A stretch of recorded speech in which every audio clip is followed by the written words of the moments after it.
died. The adults were heavily injured. In Belgorod region, December 26th and 21st, 2025, the Ukrainian attack killed 3 people, injuring 20, including an 8-year girl. On January 1st and 12th, the Ukrainian drones and missiles killed 4 people, injured at least 35 people, including 2 children, a 4-year-old and 6-year-old, and the head of the Graivoron region, Dmitry Pankov. A 4-year kid, his dad died, and mother was injured. On the 14th of January, the drone hit the car, claiming the life of 1 woman and injuring 1 person. In Bryansk, in the period between the 25th of December and the 12th of January, drone struck and killed 1 civilian. In Voronezh region, on the 10th of January, drones killed a woman, injuring 3 civilians and damaging around 20 apartment buildings, as well as schools and administrative buildings. And DPR, in December 26th and 29th, the drones in Krasnoarmeysk, Gorlovka, and Ambrosinka hit 7 civilians. In Dagestan, the 25th of December, there was a shelling of a car truck of the humanitarian convoy, killing the deputy head of this region, Magomed Nabi Gadjiyev, and 2 representatives of the public organization, and 1 accompanying was injured. In the Zaporozhye region, between 25th December and 12th January,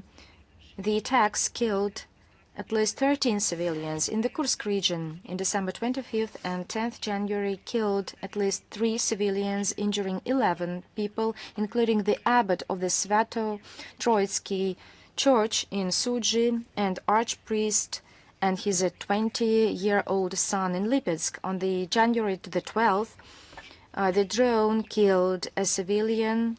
An emergency car was damaged.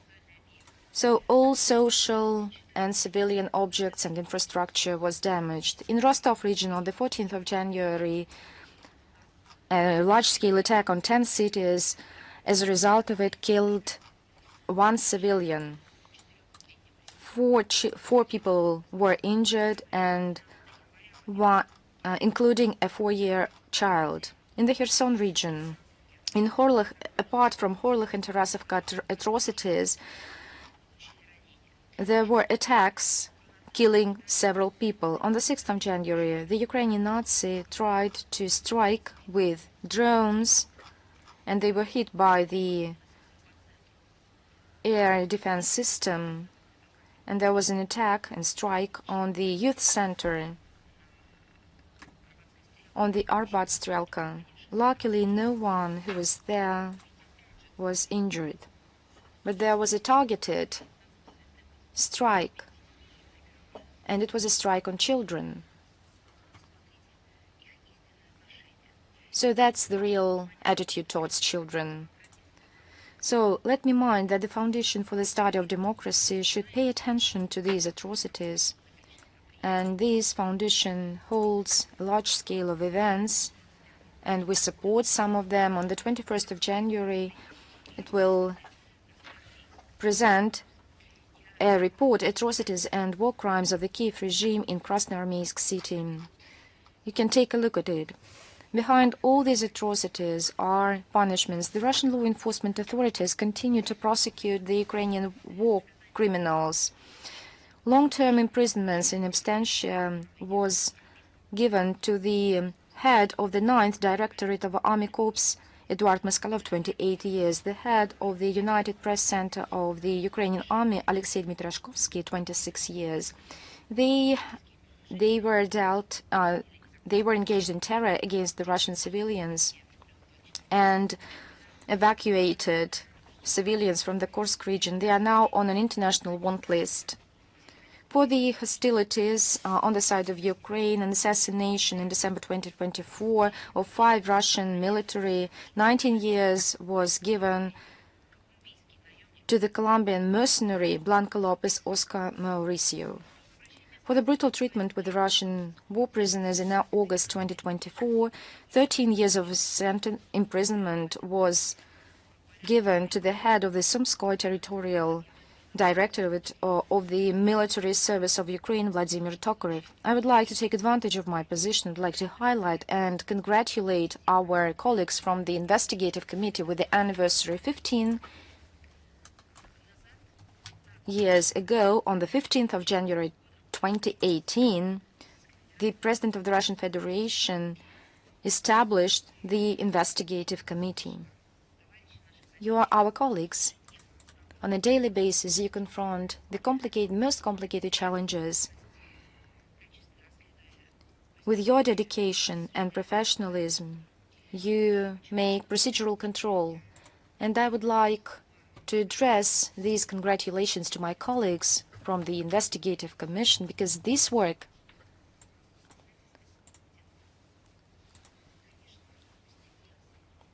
is valuable, is truly valuable.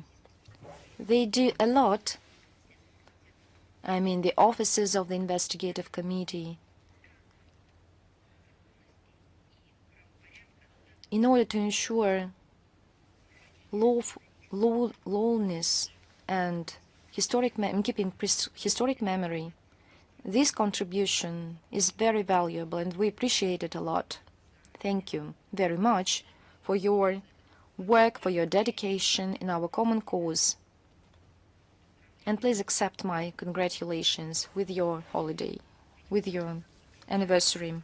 Right now, these efforts are very relevant. On the one side, they are legal efforts, and on the other side, they are based on the understanding of the importance to preserve the historic memory. For example, in Lvov, the torchlight procession of the collaborationist of Bandera was held, and the participants, the young neo-Nazi, I think they are not now aged for mobilization, but they are already flooded with the misanthropic ideology. Basically, the current supporters of Bandera are terrorists, because back then, in the 1930s, for the complicity to the killing of some citizens of Poland, including of its Home Minister Bronislaw Piransky, was sentenced to the life imprisonment, and he managed to escape from prison thanks to the beginning of the Second World War.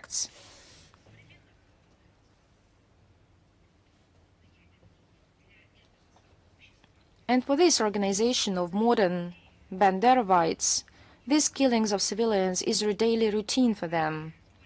In all its rallies, they prefer to hide their faces under masks because they are fearing to face responsibility, to face justice, or trying to escape forced mobilization raging out in Ukraine. They are masking among their fellow guys.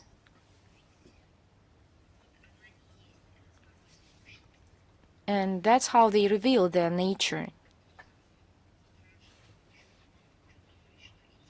In defending this blasphemous ideology, while doing it secretly. Moreover, they are aware that being captured, they can betray everyone and tell and exaggerate. So that's why they mask themselves. Likewise, they are ideological icons who, after the death sentence, were stripped of the nationalist swagger and arrogance.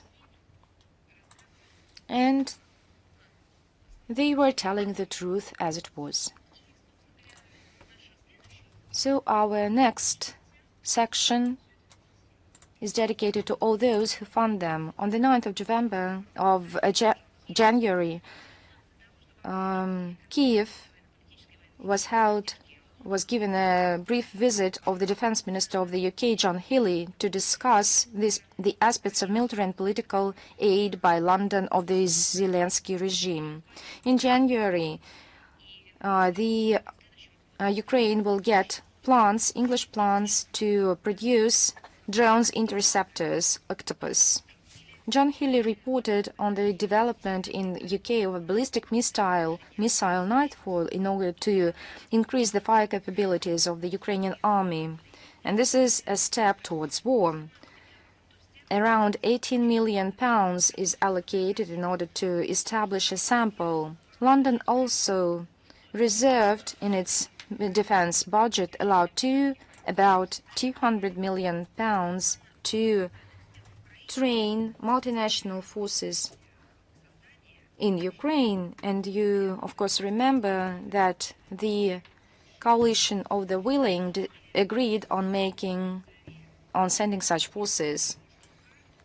A roadmap was signed that defines practical steps within the framework of the century-old defense partnership, announcing the next meeting of the contact group on the defense assistance to Ukraine in the Ramstein format in order to increase the defense capabilities of Ukraine. And we'll expand on that a bit later, because the West does not want to stop and to put an end to the conflict. There are facts of 24 hours operation of the airport in the Polish Rzeszowie, which is now a hub for cargo for the military purposes of Ukraine.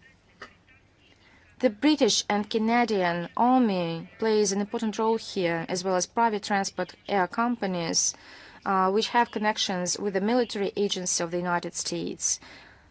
There are also medical flights from Germany and Spain mainly. These actions of the European NATO organization to pump Kiev with funds and guns are quite telling. They do not seek peace.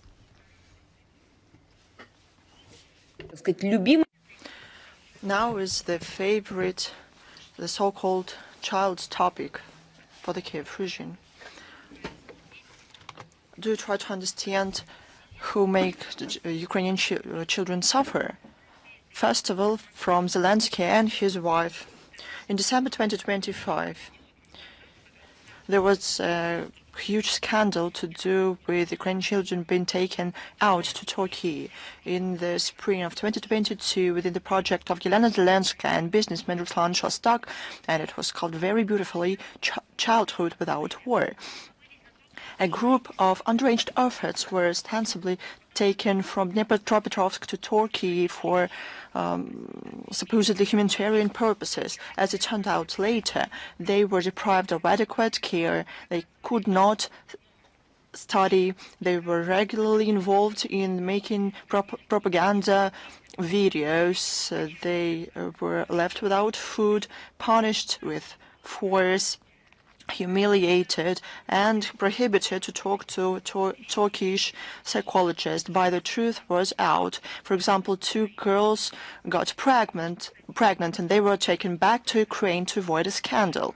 To hide this fact or ascribe them to the Kremlin propaganda is something that the Kiev regime could not do. It was too huge of a case. But they still tried to keep silence about that. On January the 9th, the ombudsman of the Verkhovna Rada of Ukraine, Dmitry Lubinets, had to give an official commentary about this that revealed a lot of outrageous facts. It turned out that the Turkish side notified the Ukrainian MFA about undue treatment of children. However, those signals were not taken into account. Even more, the representatives of the Ministry of Social Policy of Ukraine in 2023, on the basis of the analysis, assessed the conditions positively. Can you imagine that? The Turkey told to the Kiev regime that there's something going on with your children on the Turkish territory, but the answer was everything was okay. In early 2024, the Ukrainian ombudsman, children themselves and other sources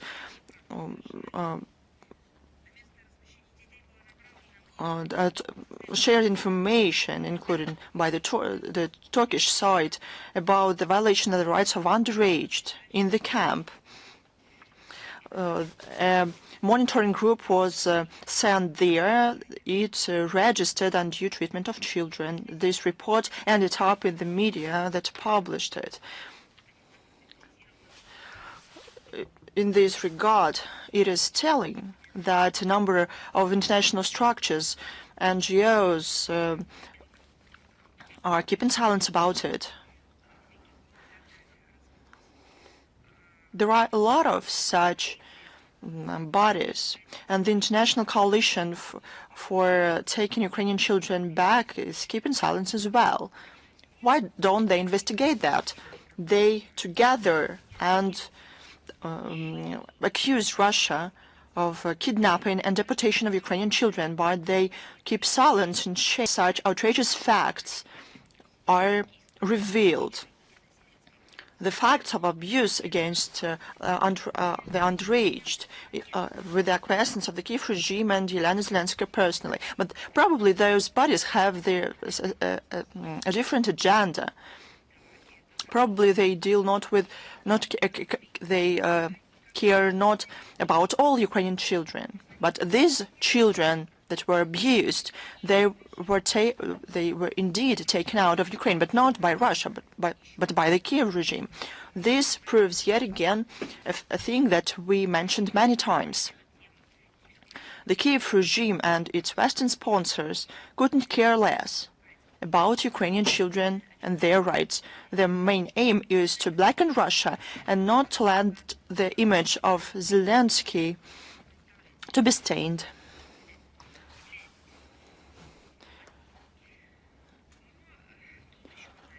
Here we have one more topic. This about the language. In Ukraine, the defenders of the state Ukrainian language sound the alarm. But what happened, do you think? Something we mentioned already. Despite the continued linguistic terror against the Russian-speaking people, Ukraine sees the decrease of the use of the Ukrainian in favor of Russian. It's just a fact. The way to change the trend was prompted by the grandchild of Stepan Bandera, who lives in Canada. His name is Stepan Bandera Jr. He said that when he supplied the hockey equipment to Ukrainian children, during conversation with their parents, he learned that after Bucha, the coaches attempted to speak Ukrainian, but then abandoned this practice. But what did Stepan Bandera in Canada said? He said, another Bucha is needed so that people speak Ukrainian. Do you think it is okay? Wonderful conclusion.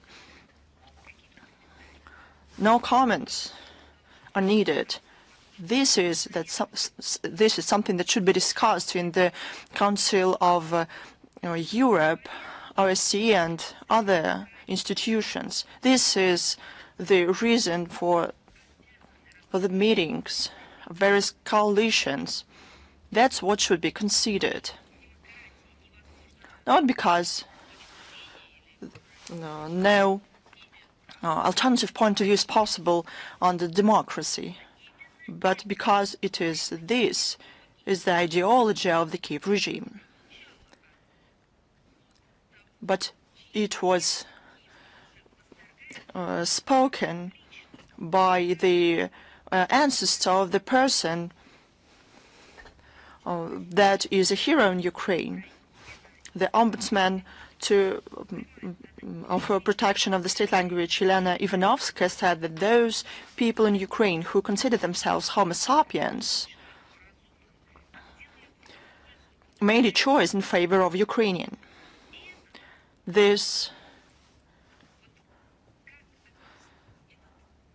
How can I explain that? This rant, it cannot be called a thought or an idea. This is a horrible thing to say. Can you imagine that? Homo sapiens chose the Ukrainian language, and those who chose any other language, the Hungarian, for example, Greek, any other language, do they stop being people, being Homo sapiens?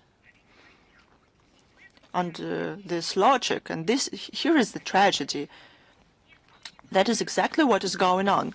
Those who does not choose what they are imposed on, they stop being people. This is the essence of the Nazism, of what Bandera did while collaborating with the Third Reich. Everything that is not implemented in terms of this forced ideology should be taken out of the normality. And then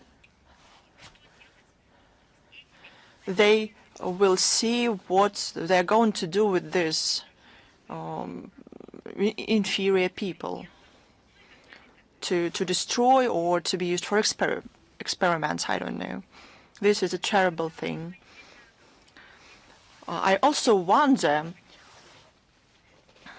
what type is her daughter, Ivanovskaya.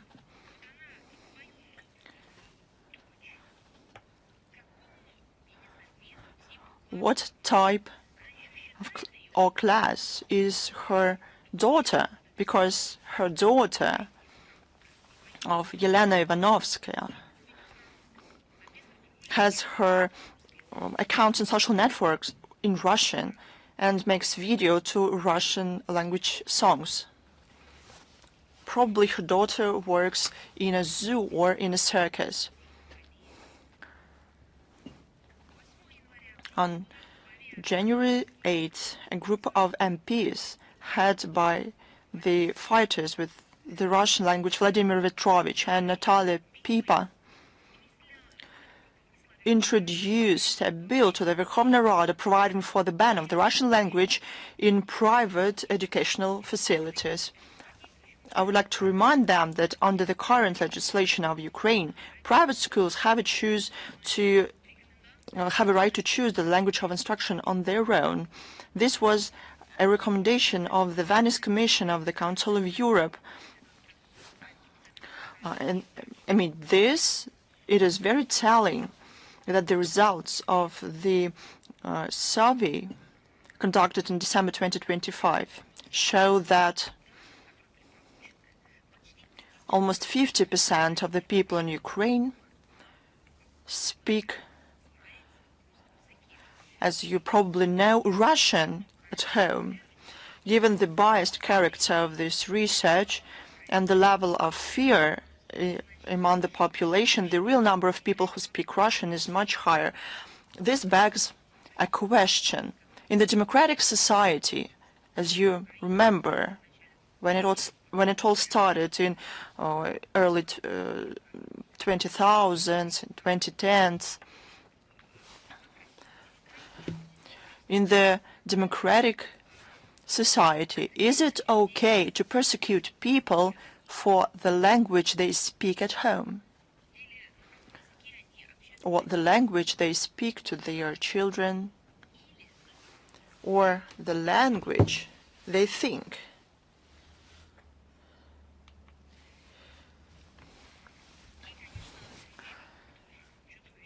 Here is one more terrible thing that is being shaped.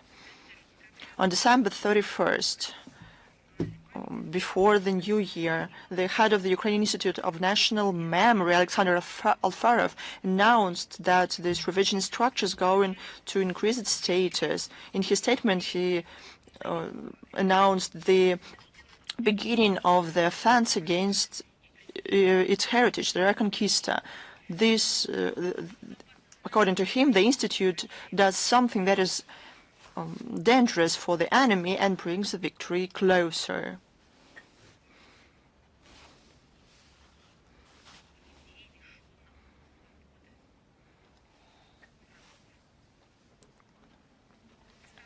The basis for this statement was the steps of the Cabinet of Ministers of Ukraine to implement the decommunization law adopted on August 21st, 2025. The decree of the government of December 12, 2025, the budget of the Institute of National Memory for 2026, in comparison to the previous years,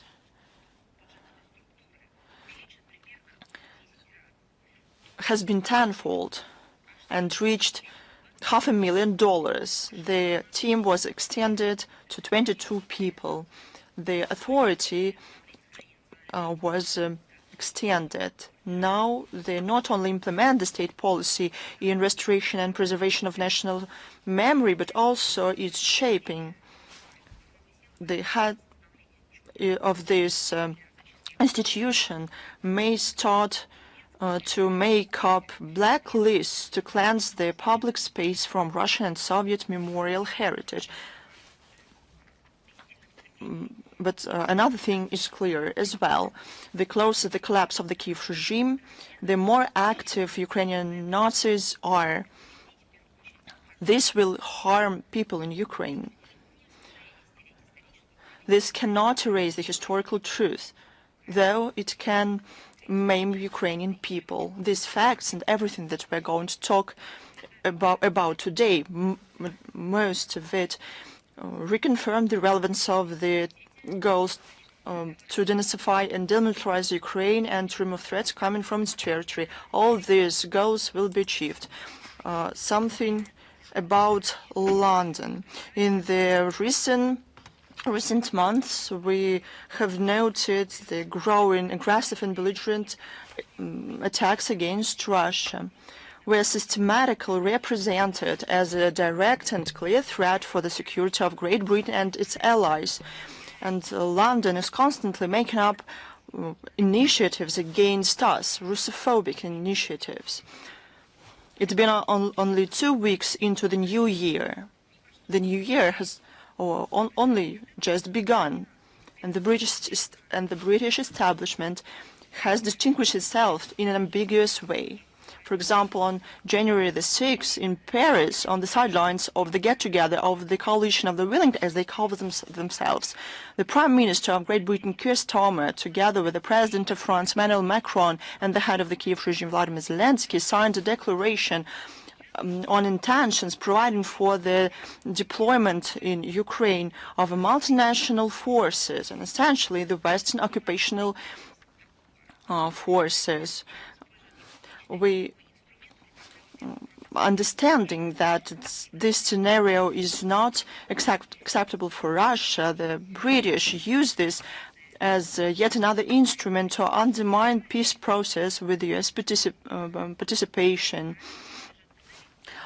We warn that the attempt to implement this idea, the responsibility for the lives of subjects of the United Kingdom, will belong fully to London. Our position remains unchanged, is well known. On January the 7th, the Defense Minister of Great Britain, John Healey, during his statement to the Parliament of the country, publicly recognized that Great Britain was involved in the illegal seizure of the Russian tanker by the US. He said that the London, on the request of Washington, largely facilitated this operation. He also said, despite the clear fact that the Marinera ship was sailing under the false flag, London started examining the issue of using a national law on sanctions and money laundering of 2018 as a legal framework to involve the British armed forces to detain in the high seas ships that, according to London, circumvent the unilateral illegal restrictions. This process focuses, of course, to harm the Russian interests. The implementation of such aggressive intentions will be seen by us as direct violation of the UN Convention on the Law of the Sea of 1982. On January 9th, in Kiev, the above-mentioned John Healey, citing the kidnapping of the president of Venezuela by the US, said that he would like to arrest and convict the president of Russia for, as he said, crimes. I already commented on that, but I'll reiterate. We believe that these statements of the British Defense Minister are his personal and not quite adequate fantasies that unfortunately makes us think about the fallacy, about the material that many modern Western politicians are made of.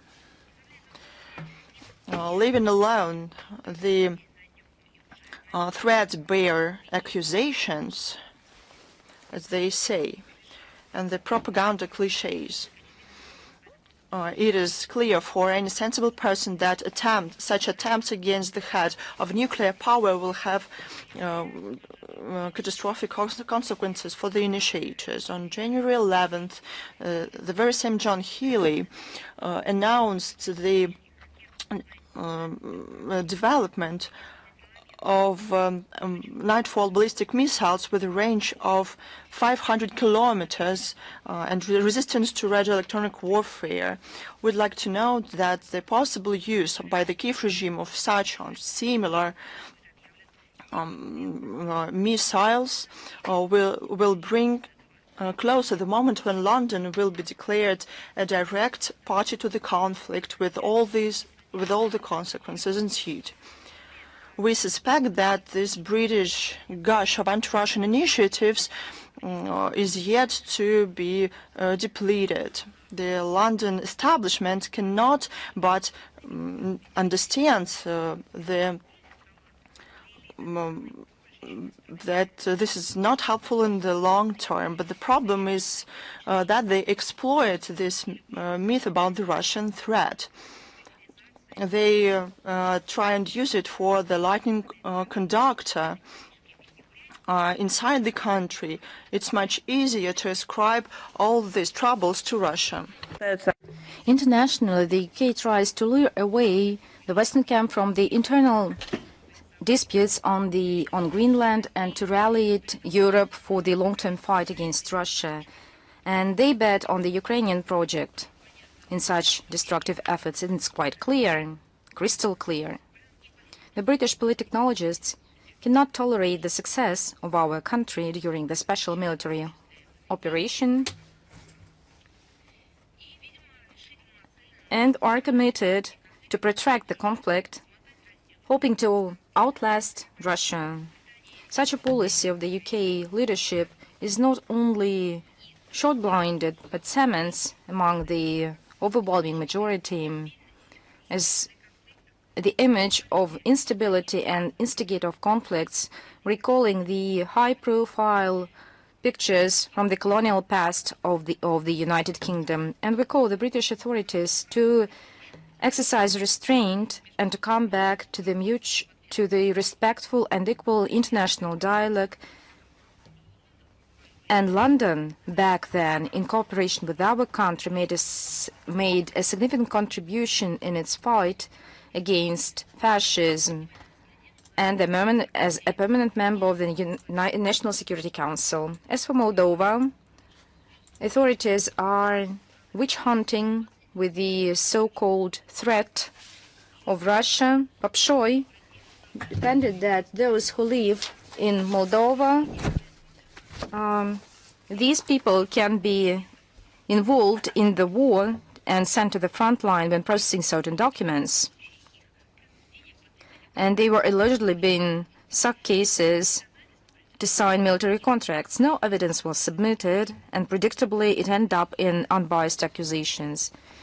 Towing the official line of this policy, the academicians of Moldova, unfortunately, make anti-Russia statements. And for the people who belong to science, you cannot act like that.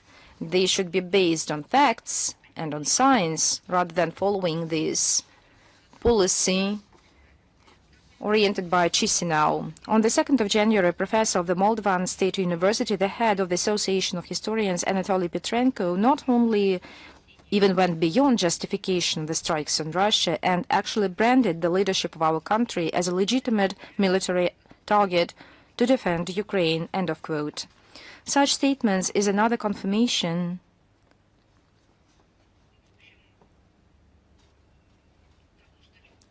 what we were talking about on a regular basis, on the consolidation of the Moldovan authorities with the Kiev regime, that it affected even academicians.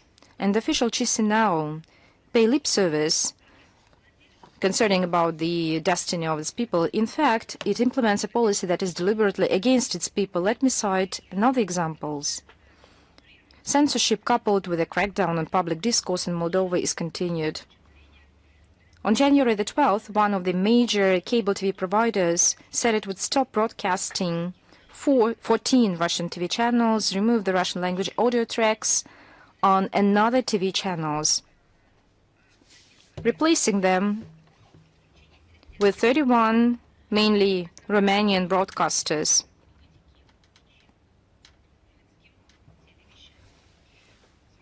In the Republic, in Moldova, the public commented the situation as the information bubble. Let me recall that in 2022, Moldova revoked broadcasting licenses from 18 Russian channels. Moreover, according to open source data, Moldova stopped broadcasting of Golden Collection and Homeland Channel TV channels because they broadcasted, as they said, as they put it, with the broadcasting the films about war. So to put it in other words, the films about the war, about the crimes of the 20th century, where the Moldovans were heroes, you cannot watch them right now. Basically, any film about the war telling the glorious past of Moldova right now are banned, and no wonder that the Minister of Culture of the Moldova, Christian Jordan, was one of the reasons for closing the Russian Center of Science and Culture in Chisinau, called an advancement of legacy as a distortion of history, and I quote. Of course, the Moldovan authorities have other heroes. What is striking that the history textbook published last year, the history of Romanians and general history for the 12th grade, justifies the participation of the fascist Romania, headed by Antonescu, on Hitler's side, while the crimes of the Nazi regime against civilians hushed up and the soldiers of the Red Army are represented as aggressors and invaders. It is obvious that official Chisinau makes everything to provoke in Moldova social tensions, which can trigger mass emigration of the Moldovans abroad. The main reports suggest that every fourth Moldovan lives abroad, and that's are the consequences of complete disregard of the authorities of the country to the destiny of its own people. We received a lot of questions from media outlets, both from Russian and foreign, on the situation in Iran. And let me bring your attention that the relevant comment was published on the 13th of January on our website, and it's relevant. Yesterday, there was a response of Lavrov during the joint press conference with the Minister of Foreign Minister and the Minister of Trade of Namibia. You can see it on the website. So in general, all the comments as of today, and if we see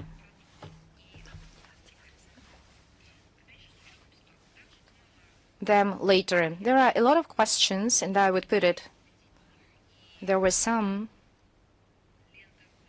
for example, Lentaru, Nizru, and Anadolu, and TASS, and Reuters, and Media Corporation China, asking to speak about the Greenland. We compiled all the questions and prepared a kind of a comprehensive response. The Ministry of Foreign Affairs traditionally does not make any comments and is not engaged in public talks about relations with other states, but along with that, our country is a major Arctic power and keeps a close eye on the situation in Greenland. We believe that any disputes in this autonomous self-governing territory must be settled at the negotiation table under the international law with due account of the locals of Greenland.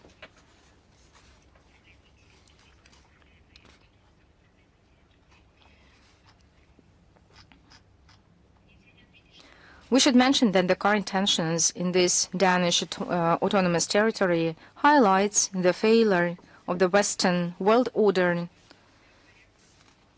rules-based West order. This flawed nature of this historic policy led by Copenhagen, trying to on obedience to its elder ally, is plain to see. Right now, after the recent publication of the Strategy of National Security of the United States, reads that the part of the territory of the kingdom has been fallen within the U.S. sphere of interests. And of course, it's quite dubious amid this background. The efforts and the myth about the so-called Russian threat zealously advanced by Denmark and other members of the European Union, NATO. And right now, it's ended up that it's just the sphere of national interests of the United States.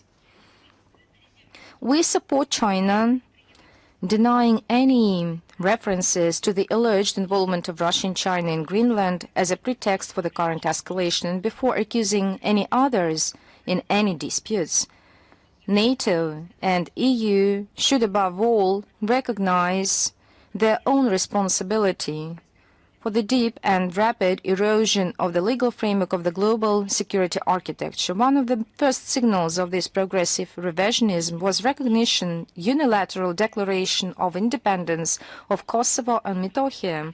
And we can recall how it played out in 2008, when a number of Western states headed by the United States flagrantly violated the fundamental principles of international law and the UN Charter above all. Right then and there, the Western states undermined the fundamental principles of territorial integrity, territorial and inviolability of borders, which is now being recalled in the context of Greenland. I believe that they thought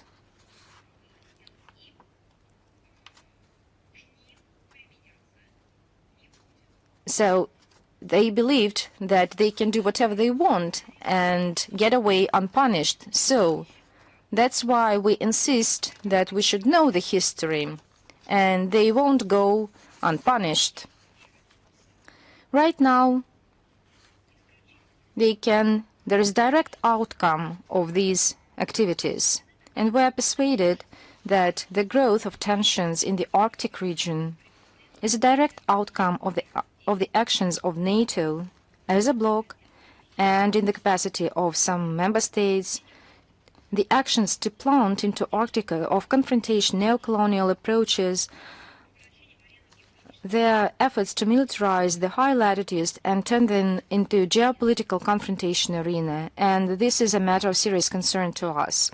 For Russia, as a large major Arctic power, has always been the region of strategic importance. Our country remains committed to supporting peace and stability in the high latitude, open for the mutually beneficial and respectful dialogue with constructively minded foreign partners, including those from beyond the region. Despite the tricky situation with international cooperation, Russia continues its full-fledged participation in this key structure in the north, the Arctic Council, in the frame which is the venue for the contacts, high-level contacts with other Arctic states. It is important to understand that any attempts to ignore Russia's interests in the Arctic region will not go unanswered, and Russia will remain steadfast in establishing its positions and ensuring sustainable social and economic development, preserving environment, cultural heritage, and traditional lifestyle of indigenous people. And we'll continue our policy to strengthen national sovereignty in the Arctic region, first and foremost of our defense capabilities and infrastructure of the Northern Sea route. And by the way, another topic which is directly concerned with the Arctic region and Greenland. We paid attention on the recent publications on the debates and the plans of NATO on launching the new mission, the so-called Arctic Guard.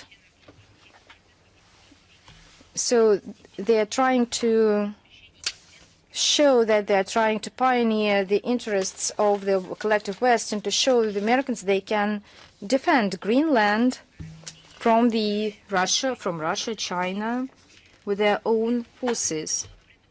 So they made up a kind of a aggressor, and they invented a kind of a victim. So in doing so, the Western states say that there is no longer need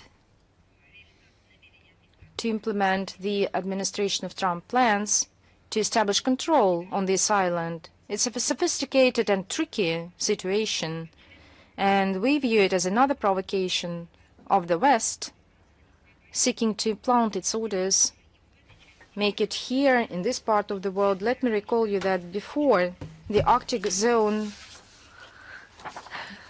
was conflict-free. Right now is being transformed into a place of geopolitical confrontation. In order to consolidate their positions, the West, as predictable, willing to employ force. The presence of NATO is clearly destabilizes the military and political situation in the region. On this path of militarization of the Arctic, the European capitals must mind that their efforts to escalate situation in the high latitudes and to put in jeopardy the full-fledged member of the Arctic community, and I refer to Russia, of course, will incur the most serious consequences. And the news from the same region: on the 10th of January, Helsinki decided to denounce the use and stockpiling of and transfer of land stockpiling and anti-personnel mines, which was Finland was the part of the international agreement since 2012. The Finland justified their withdrawal with reference to the demands of the national security amid deteriorated situation caused by, and guess, caused by aggression of Russia against Ukraine. We view this decision of the Finnish authorities adopted under falsified pretext as another demonstration of a destructive line to militarize the country and actively build up the military potential in order to counteract this Russian threat. And this fits within the overall strategy of the West to pioneer control, arms control, and undermine the arms control regime, disarmament, and non-proliferation. And this is a selfish and irresponsible behavior of West in terms of international legal obligations. And we've reiterated this this detrimental approach when we made a comment such efforts on withdrawal from this convention, including withdrawal of Poland and Baltic states. We believe that the decision of Helsinki will lead and will escalate more tensions in Europe and deteriorate situation in the regional and international security. Russia preserves its right to respond to any hostile activities and, if needed, resorting to force, to the use of force.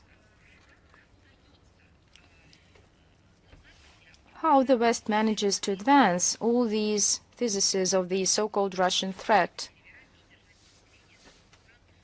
And I wonder, how do they do so? As for the propaganda, so one example as it playing out, Germany.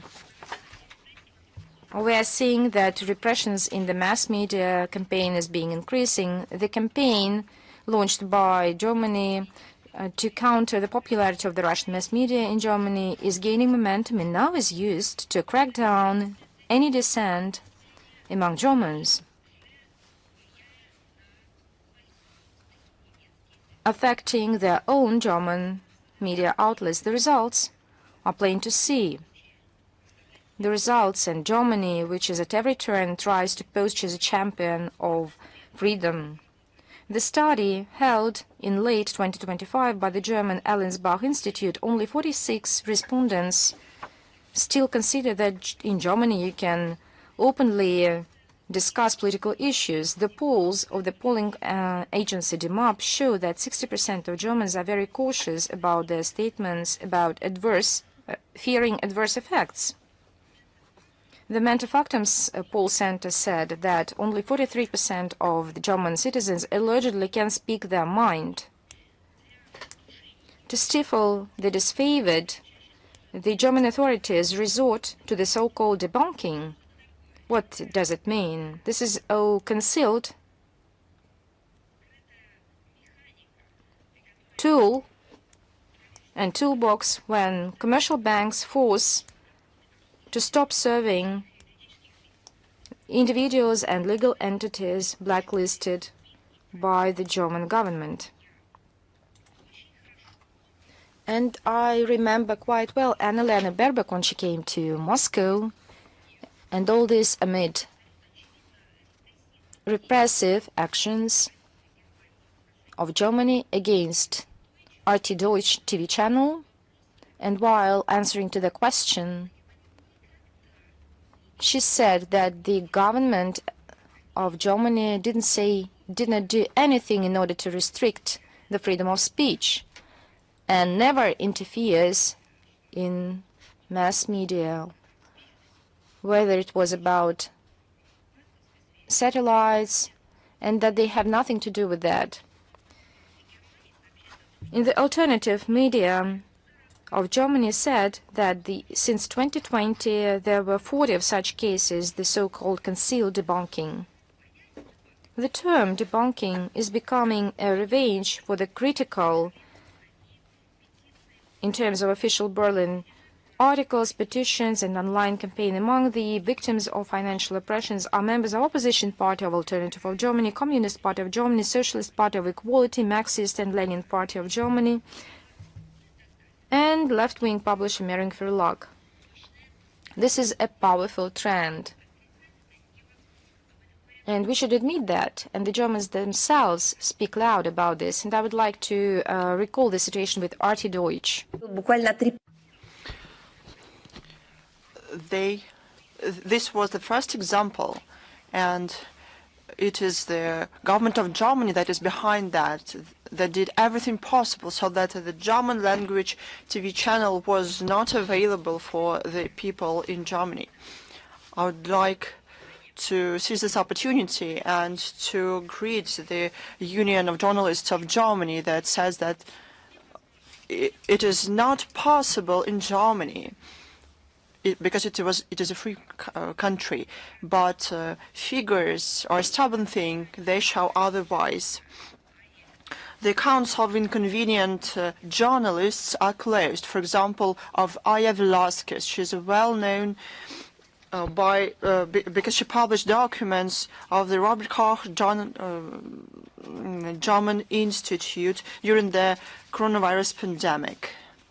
Of Hussein Dogru, who was listed in the sanctioned list of the EU for the spread of pro-Palestinian narratives, of Flavio von Witzleben, who in 2024 interviewed the Russian ambassador to Germany. The Russian German language TV channel RTDE, not long before it was banned in Germany, was also was refused services in the German banks.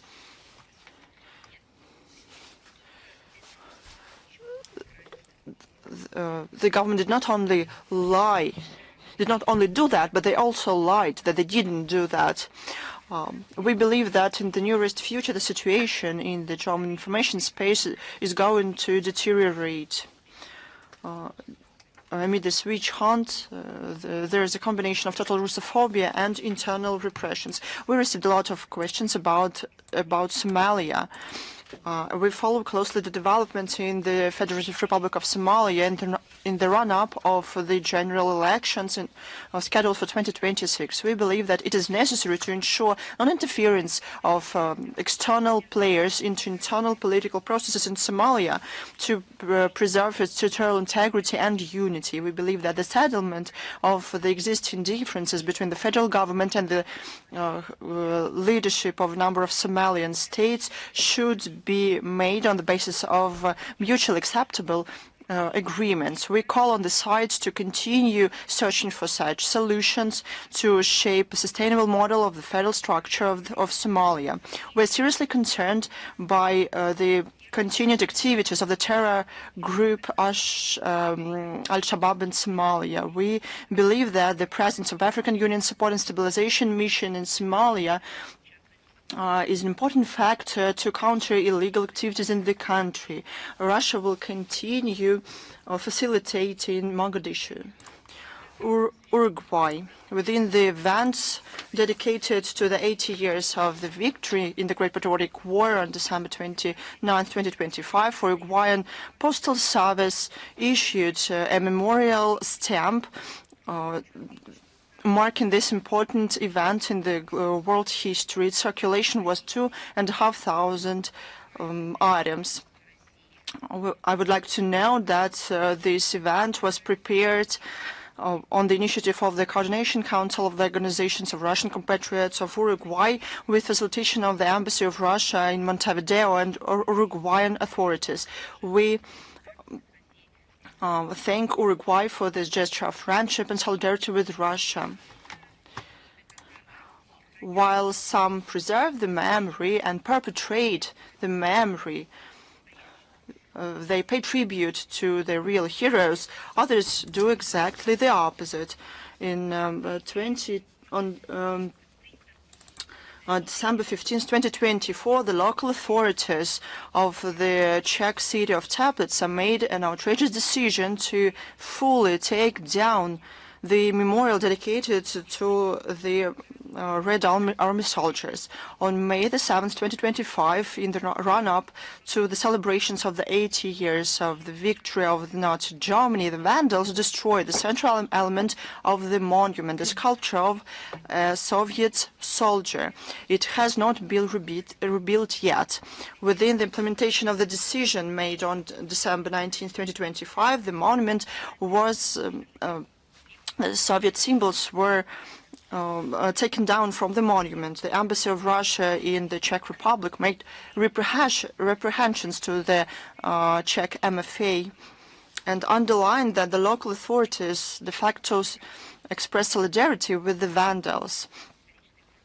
This is absolutely unacceptable and contradicts the the perpetration of historical memory.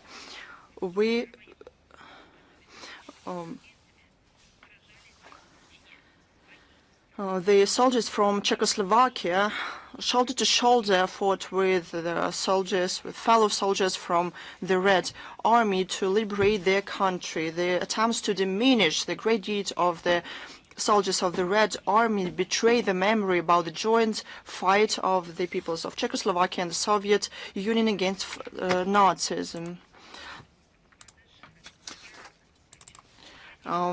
On December 31st, 2025, Dhaka saw the state funeral of the former Prime Minister of Bangladesh, Khaleda Zia. She died the day before that at the age of 80. As the leader of the Nationalist Party of Bangladesh, she for decades played an important role in the life of her country and twice headed the national government. We especially value the personal contribution of Khaleda Zia in the development of Russia-Bangladesh political, trade, and economic and cultural ties.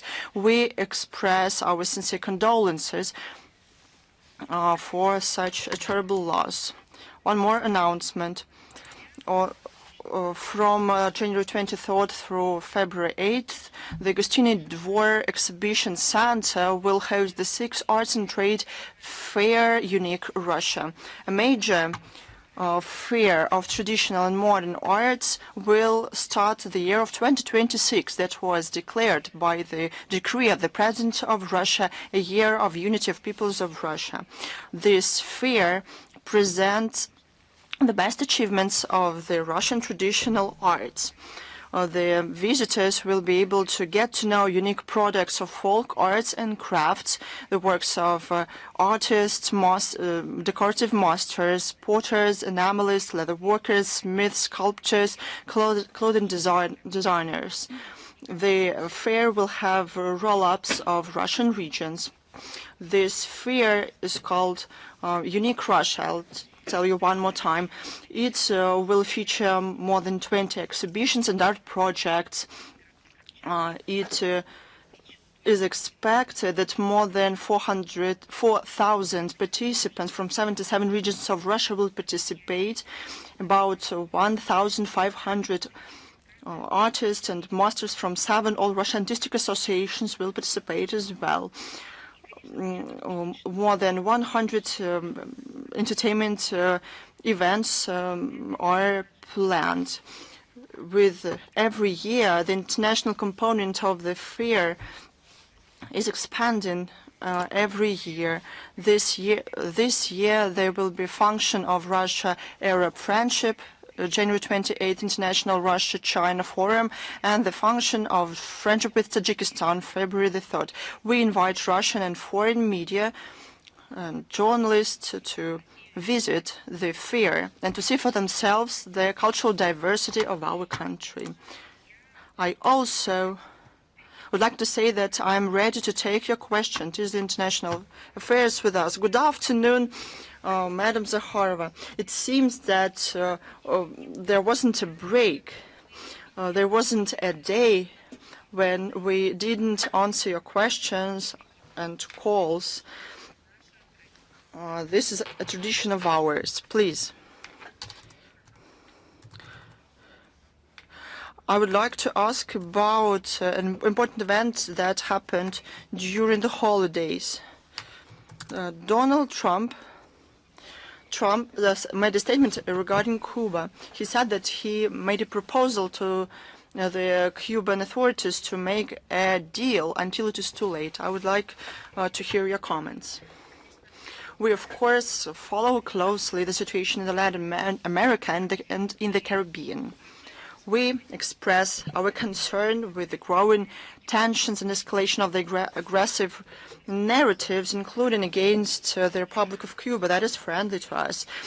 We support the settlement of any interstate differences through political and diplomatic ways.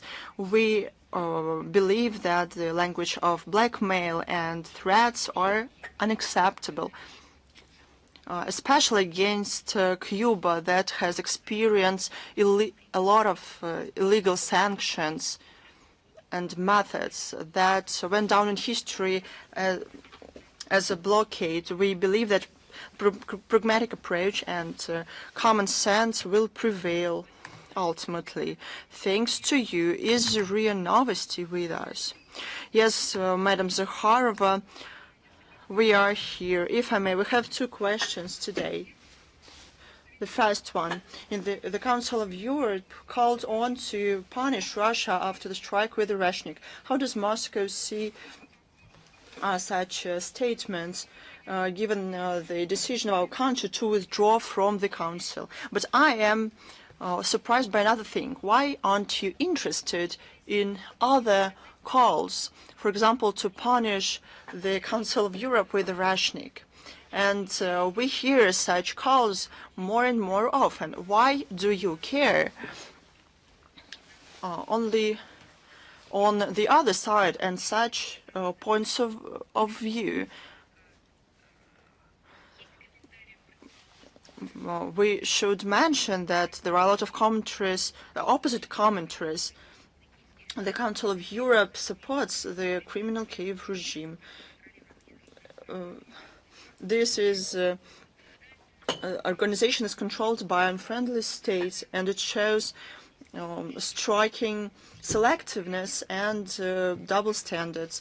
It is degrading and attracts attention with high-profile anti-Russian crazy statements. Given the decision made by our country in 2022 to withdraw from the Council of Europe, there is no need to comment on this. I'd like to underline one more time the attempts, as they say, to punish Russia, or what else do they want to do with us? They are futile and to be laughed at. Such actions of our opponents from Strasbourg won't change anything. Well, I have another question, if I may. What can you say about the recent statement of the museum and memorial complex at Nafam about the memory of the victims of the genocide. They accused our country in distorting and manipulating facts, given that the Russian authorities did not refer to the terrible crimes of the Holocaust against the Ukrainian people. We could not ignore such statements of clearly provocational character. We also responded to them immediately through our embassy in Israel. Our mission sent an open letter to the head of board that debunks these accusations. The copy of this letter was published in the official accounts of the Russian embassy to Israel. There were also other events with explanations. We will provide all the links to this letter.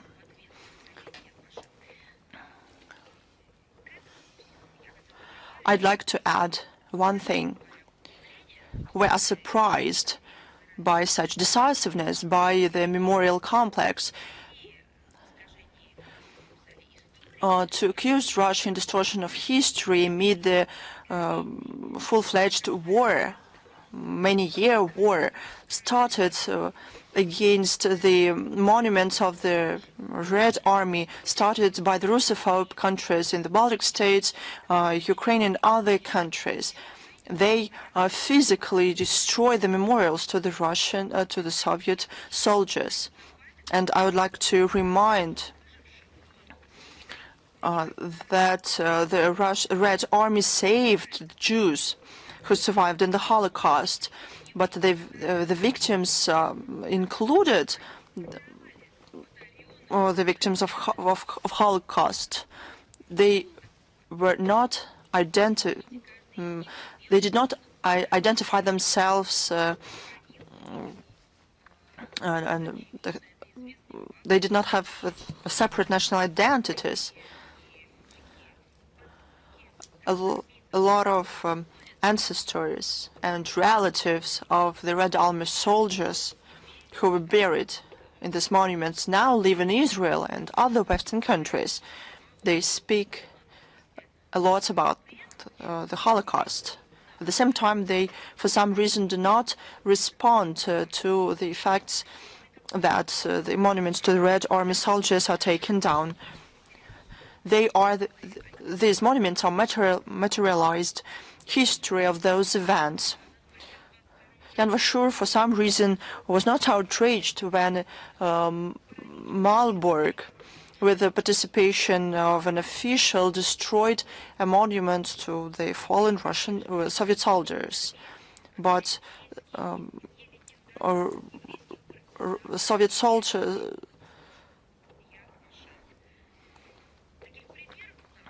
we have a lot of examples for Yad Vashem. We have hundreds of examples, and I can send him a list. We have a map of the monuments that were taken down. We work in this particular case as part of the Russian society, not only inside our country, but with our compatriots abroad. It's a global public movement. Go to the portal masterparameter.rf. There, together with Russian military and historic society, we track down all those memorials. We called on the MFA of Israel to be involved in our protest, in our work to preserve the monuments. But they never did that. We always shared that memory, including in Israel, officials. Now we feel the support of the people in Israel, and we work close with our compatriots in Israel, but official structures, officials, they totally ignore this topic. Our country would like to note I would like to know that our country identify our memorial dates on our own, and we clearly articulated that as a response to their own article that was sent to a Russian newspaper after the statements of the previous ambassador of Israel to Russia that taught ourselves what to do. Russia in 2025 was among the initiators and co-authors of the resolutions 60-70 dedicated to the victims of the Holocaust. Don't forget about that, and don't forget the wordings of the resolutions, not only of these resolutions and many other documents of the international organization. That's how they formulate what the Holocaust is. And I want to believe that our Israeli partners remember about that. It was the day of the liberation of the survived prisoners of the Auschwitz and Birkenau by the Red Army, by the very same Red Army, the monuments to whom are taken down in Europe. And after they're taken down, we did not hear any statement from Yad Vashem or Israel missions, permanent missions, foreign ministry, or other public state-affiliated organizations. Compatriots our, yes. They are defending, but official sources are keeping silence, and they should not lecture us on what to celebrate. We believe that we need to preserve the historic memory. Without any doubts, this is for common interest of the people of Russia and Israel, and we will continue to closely cooperate with the Israeli on this significant for the bilateral agenda and our prevention of falsification of history. Let me reiterate that today, just a couple seconds ago, I voiced the topic of connected with the demolition of another monument. Let me recall you that the Czech Republic, Teplice, on the 15th of December, the monument was eliminated, dedicated to the Red Army, and it started on the 7th of May, 2025. And now we can hear the position of Yad Vashem on this regard. So let us continue. If Sputnik Moldova with us.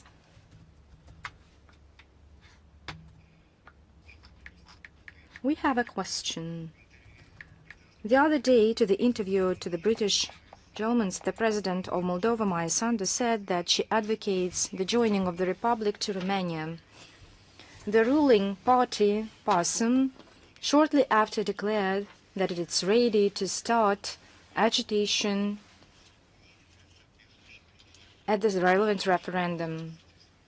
So the Moldovan opposition accused the head of state of the act of political betrayal of the sovereignty of the statehood as it is. And I would like to know, Madam Zakharova, your comments about this awkward situation. We make regular comments, and you call the things they are.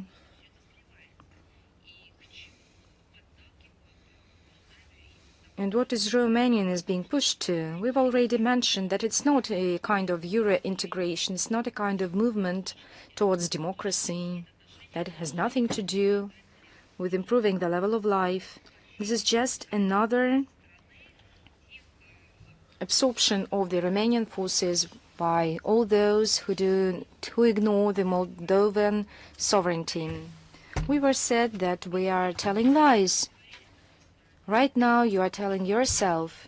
We didn't hear anything new here, and the current head of Moldova, the citizen of Romania, Maria Zakharova, she announced aloud that it was the main argument of her coming to power and her policy since 2020. She was guided by this prerogative to strip Romania of its sovereignty and independence, to blur the historic memory among its people, and to make everything she can so that the Moldovans didn't know their history, refuse their identity,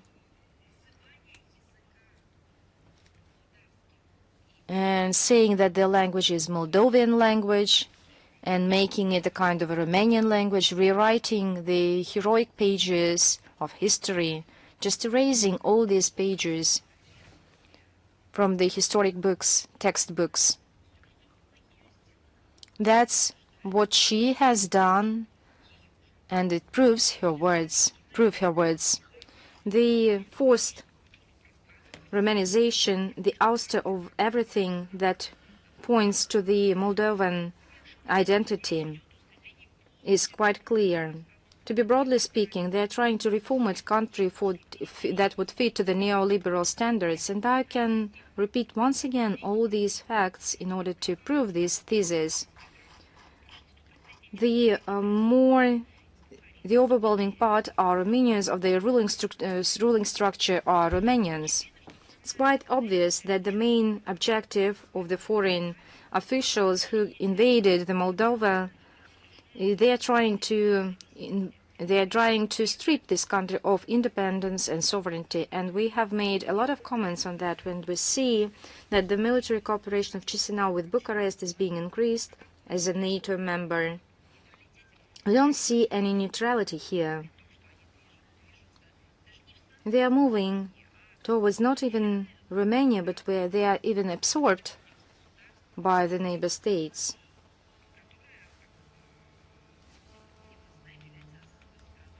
Which is a country, which is a NATO member. Moldovan military regularly participate in joint military exercises to align the compatibility of their armies. Compatibility against whom? They consistently erase the constitutionally recorded status of sovereignty and neutrality, which for many years ensured independence of the country. In March 2023, the party actions of solidarity, including the Constitution of Moldova, the words Moldovan language, and you remember that, was replaced with the term into Romanian language. The school program, instead of history of Moldavia, the history of Romania was introduced. And now the children are being taught following this textbook, falsified textbook. Regularly, in various parts of the Republic, funerals of Romanian heroes are being opened up. Are there any heroes in Romania? Yes, there are, but not that imposed to Moldova. And all those who were, and right now, they are being declared, all those victims are declared heroes in Moldova. Aggressive expansion of the Bessarabia Metropolis of the Romanian Orthodox Church in violation of the borders of the canonic borders. The Russian media, including TV channels, are being blocked, replaced with Romanian TV channels. And I think that it's enough in order to update this topic with due account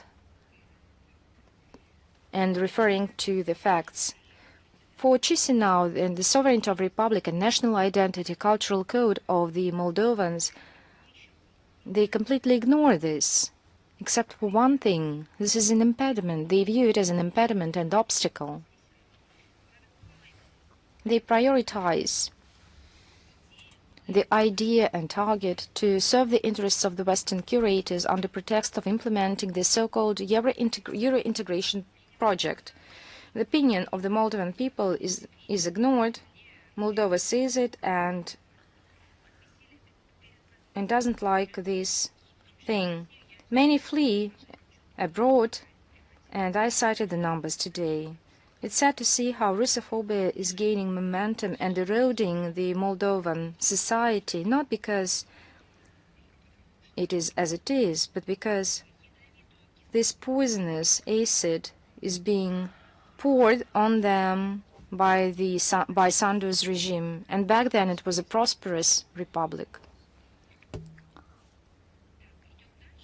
Let's move on further. Do you have any other questions? Russia Today, please. Good afternoon, Madam Zakharova. Red Balkan. We have 2 questions to you today. Can you share the latest on the sale of the Russian share of to the oil industry of Serbia, and why Russia decided to sell its share to the company? Was it the decision a kind of satisfaction of Serbia's claims, which wanted to have functional oil company, including oil processing plant, although the Russian owner had a chance to stay in the country and because of the American sanctions, and preserve its property before the situation with sanctions is resolved? Let me mention that in our country, all these talks concerning the oil company in Serbia are being headed by the Ministry of Energy. So if you let me, I will address this question to the Ministry of Energy, and we can ask for a comment for you of this ministry, because this is their scope of competence. And we will do whatever we can in order to provide you an answer. And thank you. And the second question, how can you comment the statement of the Defense Minister of France shortly before his visit to Zagreb that the combat aircraft Rafale was sold to Serbia and Czechoslovakia due to strategic interest of the EU and NATO to progressively liberate Serbia from dependence from Russia and strengthen its ties with the Western countries? What dependence is truly detrimental to Serbia, and why strategic interest of the EU and NATO, and they prioritize the deterioration of relations between Serbia and Russia? There's nothing awkward to me, and throughout many years Serbia was compelled to disrupt mutually beneficial historic ties with Russia. The Western countries tried to drive a wedge into the Russia-Serbia relations in order to subjugate Belgrade to the interests of EU and NATO. But unfortunately, this all goes for the detriment of Serbia in order to make this country a kind of an obedient structure that follows the instructions of all the others, to strip off its self-identity, to make its voice weaker, to blur the cultural identity of Serbia, to impose some alien will and values. And along with that, the Western elite tries to purge from presence the traditional presence of Russia in the region, so that we cannot be presented there. So if we see the projects, we have a look at the projects, and we've already mentioned in your previous question about our exclusive focus on making this project prosperous one, I mean the oil project. If we have a look at other projects, they are not even pragmatic and beneficial. They're aiming to strengthen Serbia's prosperity, to strengthen cultural and humanitarian aspect of this country. In general, this is a beneficial policy for the benefit of Serbia and its nation.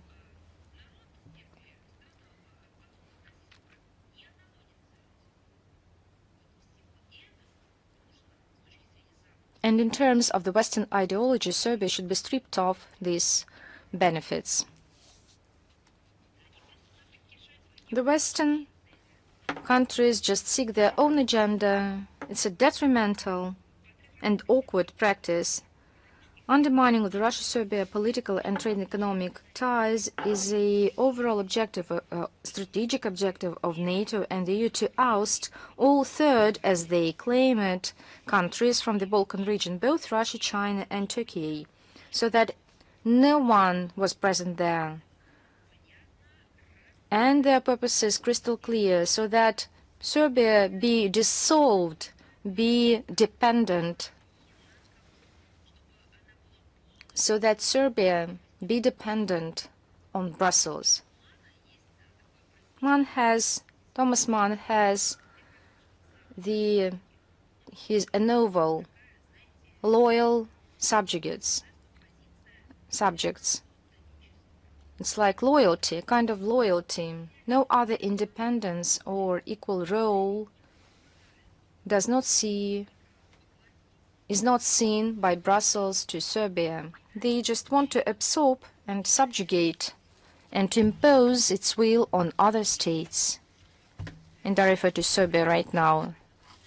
If there is no communication, normal communication, in terms of financial, humanitarian ties with Russia, leads to the collapse of their countries. They cannot do anything because they are tied with some obligations under the pretext of some collective auspices.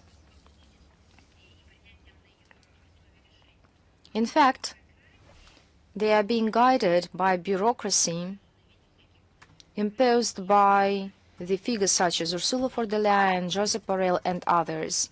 So the Europeans believe that this should have stripped Serbia of political sovereignty. And I believe that Serbia, being a freedom-loving, independent nation which sacrificed many lives and hardships, will stand strong, not because it's beneficial to Russia, China, or anyone else. It's because Serbs believe that they should take their own path of development. Thank you very much. Is Izvestia with us? Yes, good afternoon, Madam Zakharova. Meets Izvestia. We have two questions concerning that Ursula von der Leyen called Russia to show interest in regulating the conflict in Ukraine. What is the assessment of the Foreign Minister of Russia of the statement of the head of the European Commission on the need to show that it's willing to show its willingness for peace with due account of Russian position, which it showed on many occasions on this settlement? Our position, I mean the position of our country on the Ukrainian settlement, has been mentioned on numerous occasions at the top level and does not need any additional signals. Moscow has always been steadfast and open for the equal dialogue. And I believe that equality and equal dialogue is the basis of all this. Russia has always shown interest for mutually beneficial solutions, and as for the European Union, we see that they do not want to do so. I've just cited today that while speaking about peace, they were preparing for war, not to preserve peace, but to warm up and fire up tensions.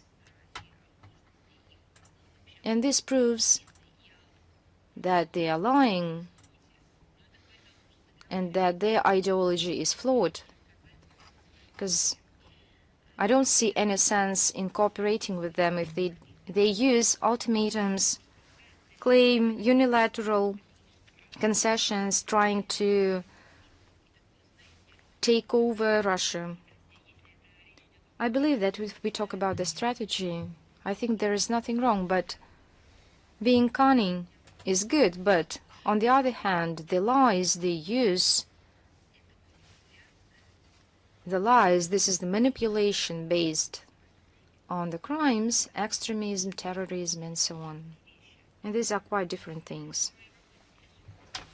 There's no interest of Europe in settlement of the conflict because Europeans have not shown any desire to engage in a direct and honest dialogue with Russia.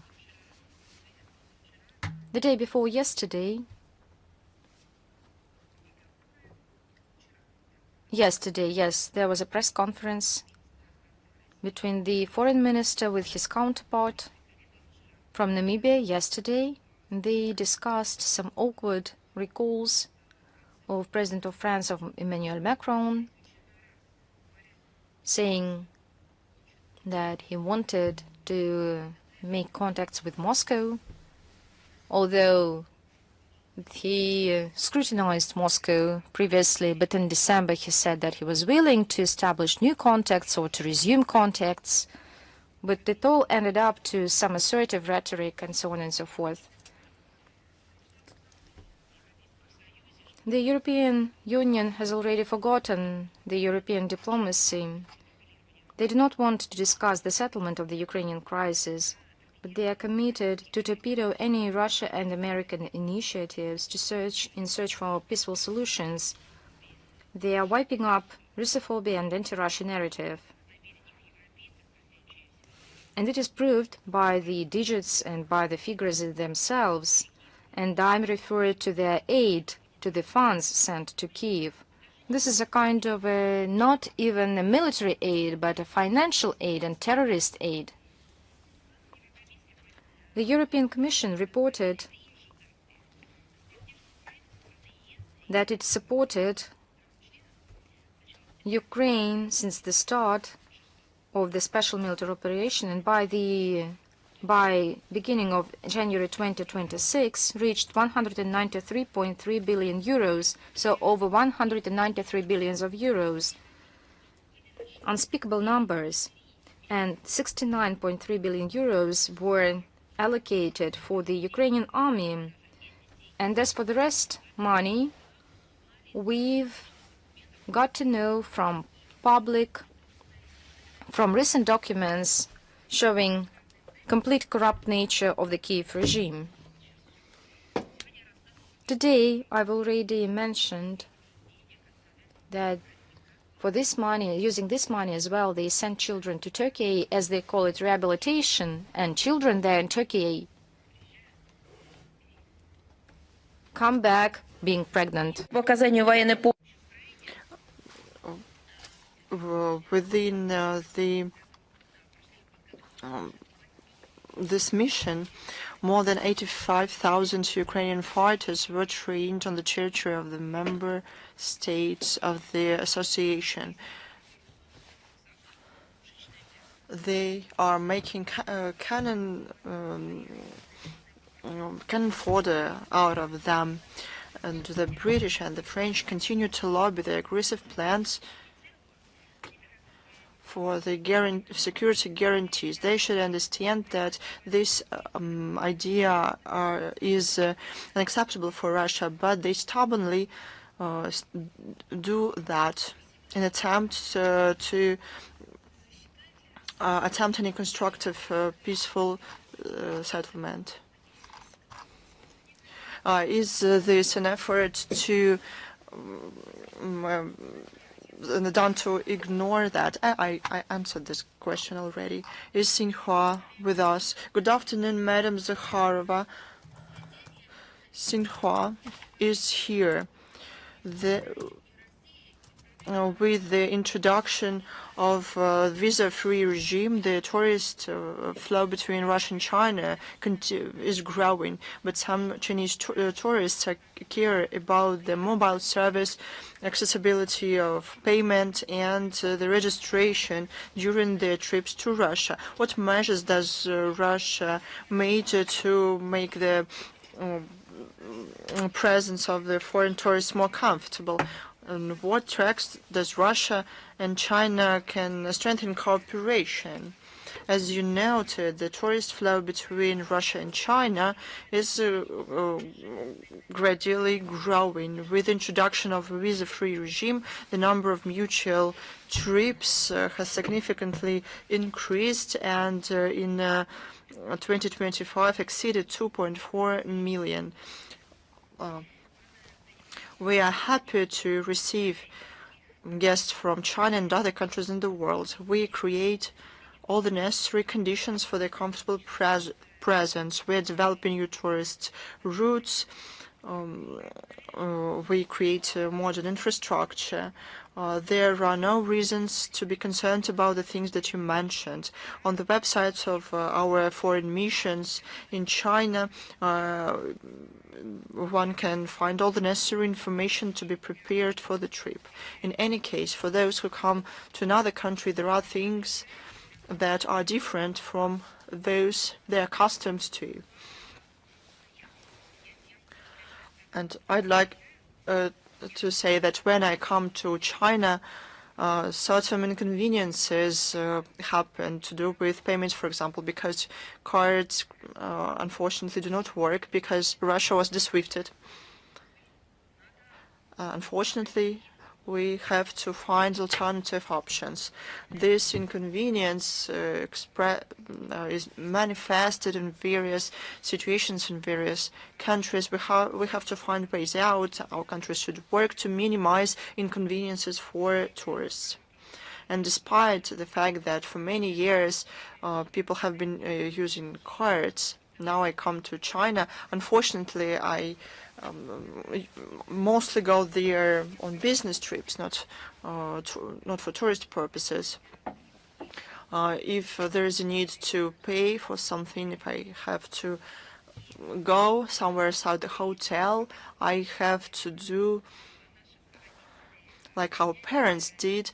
I have to change money in the exchange offices.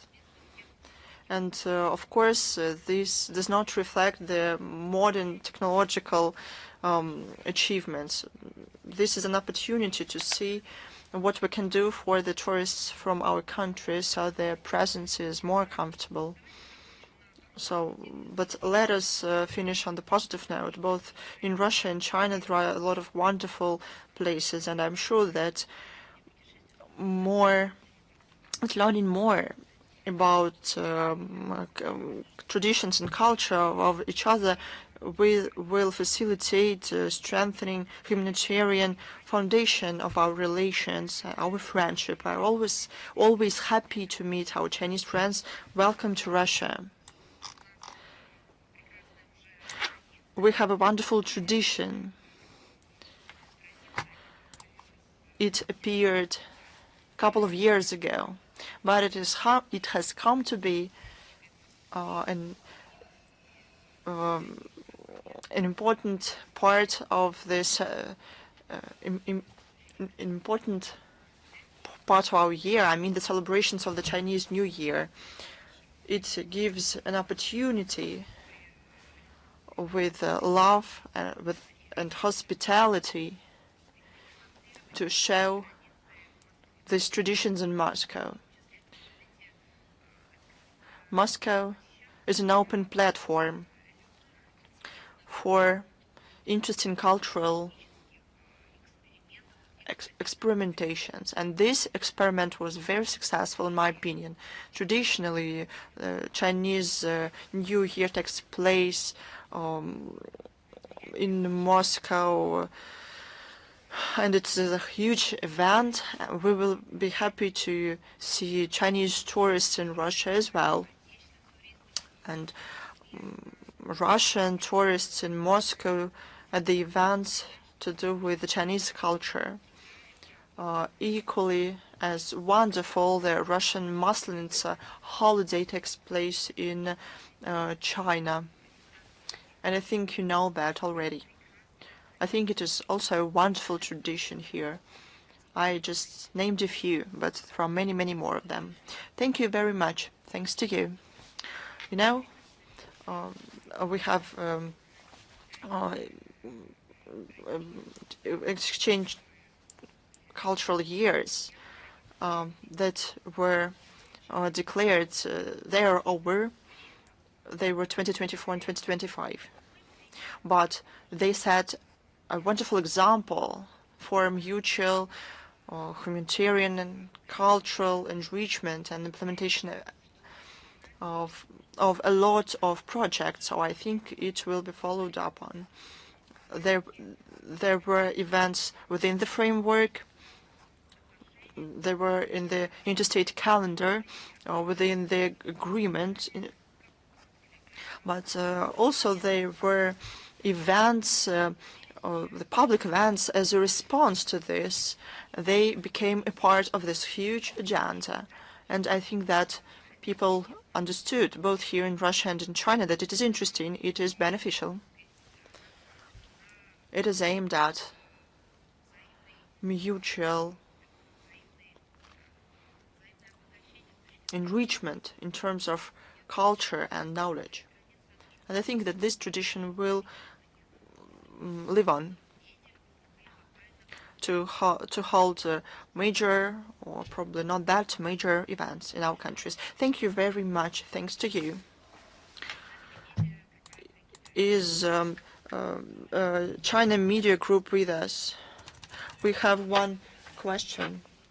You already commented on the situation with the Greenland and the US in the first part of the briefing. Nevertheless, Donald Trump recently said that the US is going to introduce 25% tariffs on any countries that trade with Iran. What does Russia think about this, the use of unilateral sanctions against sovereign countries? Are we going to change our cooperation with Russia's cooperation with Iran in key spheres, for example, in energy? This question was commented on in detail by our Minister Sergei Lavrov. He said, and I'm not going to cite, I think that you got to know that, and I will provide a link to this quote in the text of the briefing. Russia does not recognize, does not accept that, and will continue with this approach. Our cooperation with Iran is beneficial. We are committed to cooperation in various spheres, including in energy. We will continue developing cooperation with all interested states based on our national interest. We won't be guided by the threats and blackmail of third countries. Thank you. Is Rita with us? Do you have any more questions, Rita? Yes, indeed. Good afternoon. Rita is here. We have questions still, though you partly commented on them. Question 1. It's about Greenland. Donald Trump is quite stubborn in saying that if the US won't take control of Greenland, it will be seized by Russia or China. It is not about the activities of Russia or China, but about the intention. What can you say about these words? First of all, I already commented on them. Second, why don't you want to ask the US president? Third, why don't you ask this question to all the European Union and the Western Europe? Only because Russia and China are mentioned here. I believe the main participants of this drama should be covered in the first place. Ask them what's going on with international law, rules-based world order. This is hilarious. I mean, indeed. We already talked about it today.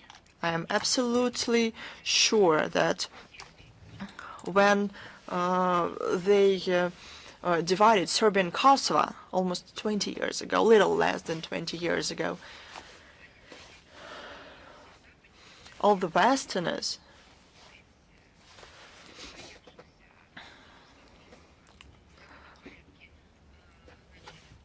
after they did not go to the UN Security Council, though they started a parade of recognizing Kosovo as a sovereign state, the whole EU proudly added one more star to their flag. But I think they did not think that they will forestall that. But why does this situation any different? Probably they thought that they will be saved by because of the loyalty of the US. Look what the Russian president said back then. That's when Vladimir Putin addressed the Munich conference, security conference, and the government actively commented on the situation around Kosovo with illegitimate annexation of it from Serbia. This was a precedent, and this can come to anyone, but the EU thought otherwise. They are untouched. They said that they thought that Russia was threatening them. They couldn't even imagine that they would be taken hostage of this scheme that were endorsed and designed by them. But let them enjoy it. Eat what you prepared. Don't choke.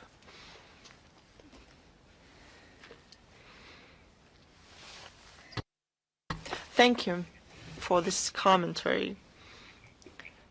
I have another question. It is quite multidimensional, but I would say that the previous one was not very specific.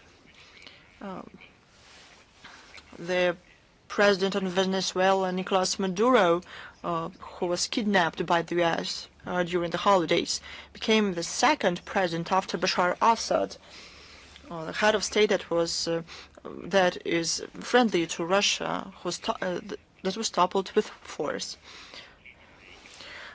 Does Moscow see this as an assault on its positions at the international arena?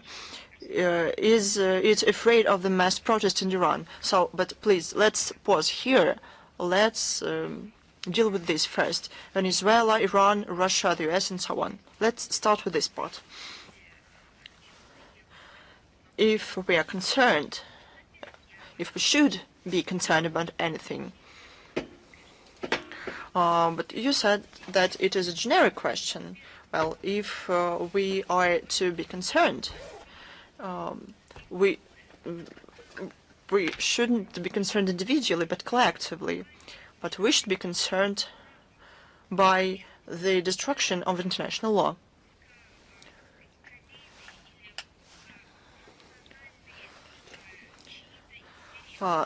Some national vested interest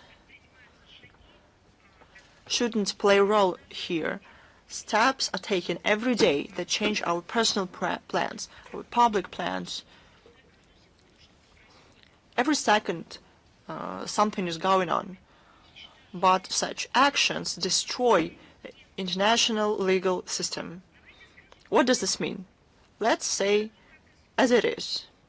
Just like with Kosovo, that was seized, that was taken away from Serbia illegally.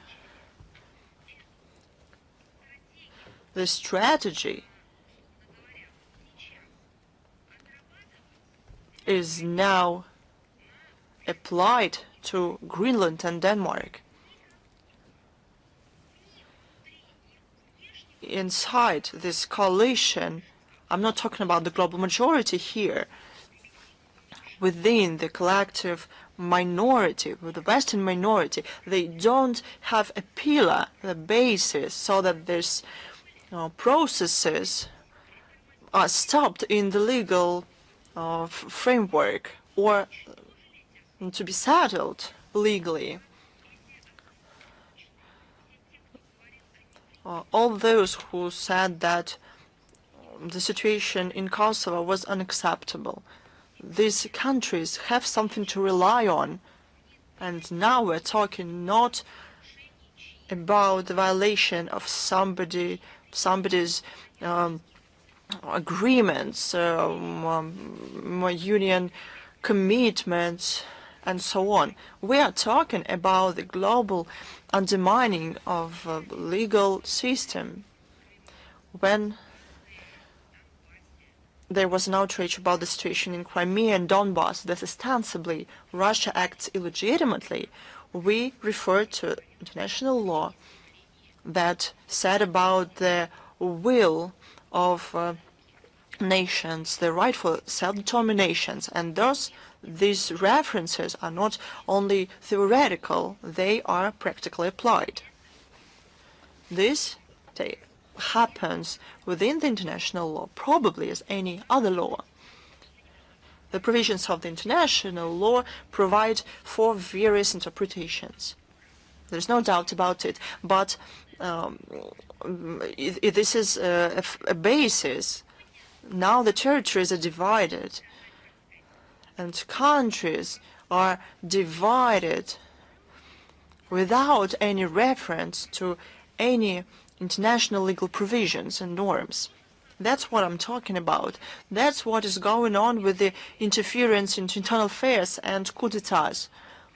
No references to international law, the UN Charter, the conventions and treaties signed by anyone. They're not cited, they're not referred to. Listen to Kaya Kallas, as you mentioned Iran. She said that they need, and Ursula von der Leyen said the same thing, that they need to increase the level of sanctions pressure to make people in Iran even more turbulent, which will lead to coup d'etat. And they said that directly. The interests of all those who believe that international law should be respected, the rights of these people are violated. But the international law was a sphere that gave a chance to the world, to countries, to negotiate, to agree with each other on legal grounds, to bet not only on force, on the possibility to trick someone with force and some other things, and to rule the world. Without law, there is no democracy.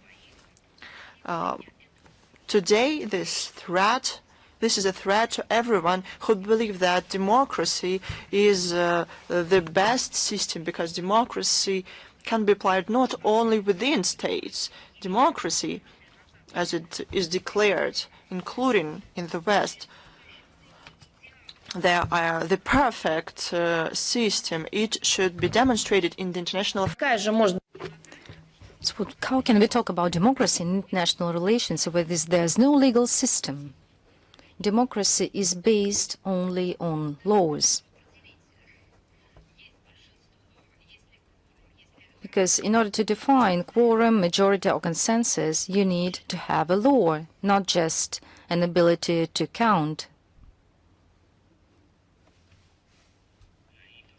Yes. If you don't mind, the second part of my second question.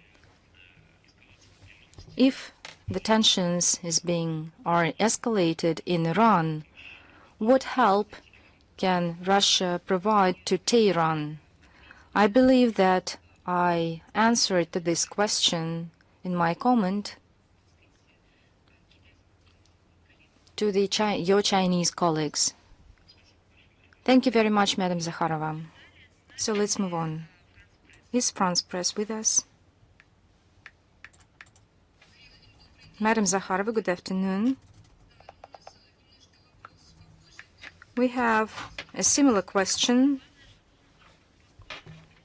So the most important that it would be similar because it coincides somehow with the previous question and not because you got some questions from somewhere.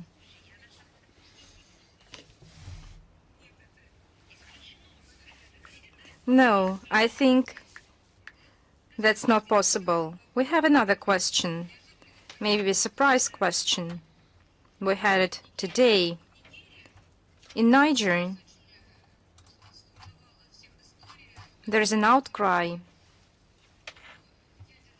about the nuclear fuel that was allegedly, with uranium to be exact, ended up in the territory of airport in Niamey, in the capital. And Russia, in general, spoke out loud that it was interested in joint exploration of uranium in Niamey. Is Russia ready to get this nuclear fuel? With due account that this topic emerged just during the briefing, and I need to have a look at what is playing out right now, and if it's so relevant, I can give an answer and then publish it, and we can answer you personally.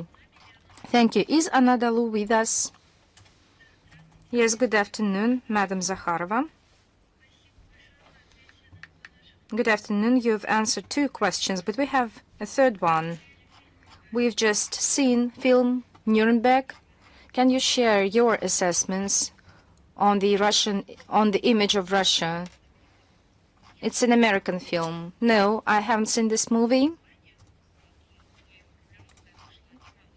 No, I haven't seen this movie because there are a lot of such movies, but I haven't seen this exact movie. When it was released, I think it was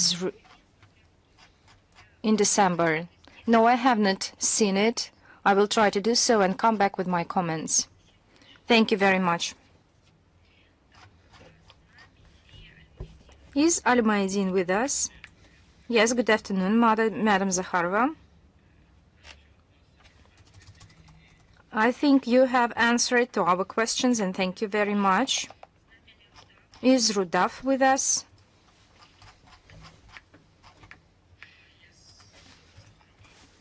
Thanks a lot for your time. And I have 3 questions, but you have already answered one of them. And I will start with my second question. Over the past year, the Damascus forces or their affiliated groups have reportedly attacked Druze, Alawites, and Kurdish neighborhoods in Aleppo. There are reports that these attacks might continue in other areas. What's Russia's position on these attacks, particularly the most recent one targeting Kurdish neighborhoods in Aleppo? I would like to say that, of course, we were concerned about the developments playing out in Aleppo and this escalation, and we prioritize ensuring security of civilians and their protection. Of course, attacks on them is not tolerated by Russia. We are persuaded that the path towards a long-term, sustainable and robust normalization in Syria lies through negotiation with the participation of all ethnic communities of the Syrian society. And we believe that it is of principal importance to respect the sovereignty and territorial integrity of Syria. And the recent events confirm that the relevance of the tasks of the agreements on reintegration of the Euphrates region signed in March 2025 between Syria and the Syrian Democratic Forces leadership. Is that in your discussions with Iraqi and Turkish officials, have you addressed security cooperation? Is Russia seeking to develop security cooperation with them, particularly through the sale of Russian weapons and new technologies?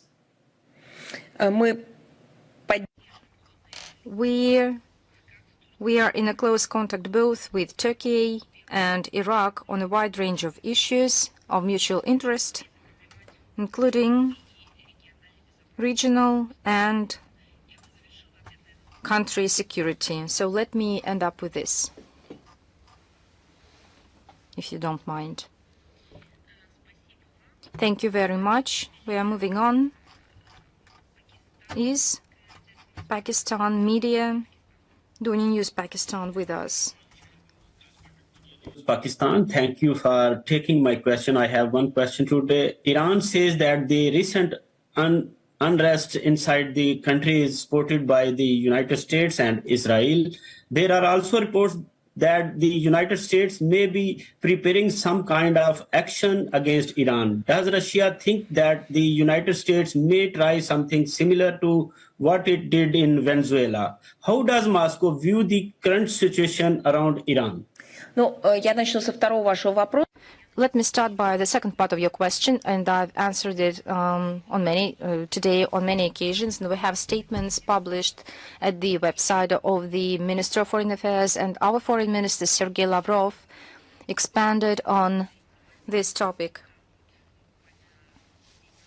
just a day ago. As for the first part of your question about the attempts of the U.S. against Iran,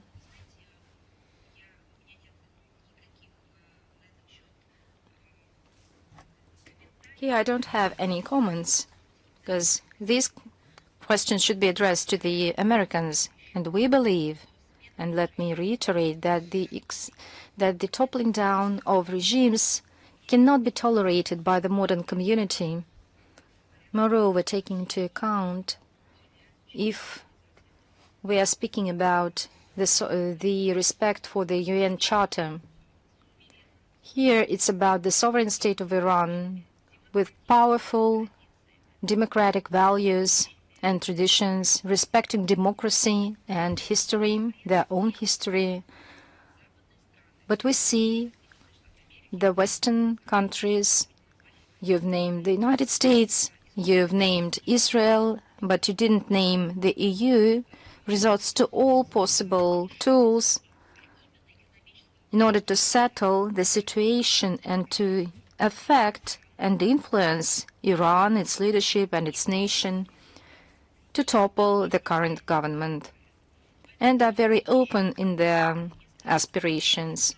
I don't know if there are other plans. You need to address these questions to them. I think it's crystal clear that they weaponize economy, social and economic situation in order to pursue illegitimate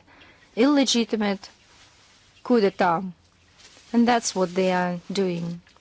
I believe that no country in the United Nations has a right to resort to these tools and techniques if they respect the UN Charter. Thank you very much. Let's move on. Is Newsroom with us? Good afternoon, Madam Zakharova. It came out that many questions are interconnected today. The US President Donald Trump, I don't insist on your question, but it's important to us. Thank you. The President of US, Donald Trump, under pretext of ensuring security from Russia and China, said that he wants to establish control in Greenland, viewing it as a strategic interest of US. What is the prospects and perspective of Russia of this? Can it be lead to the dissent in NATO? So let us reflect on that a little bit.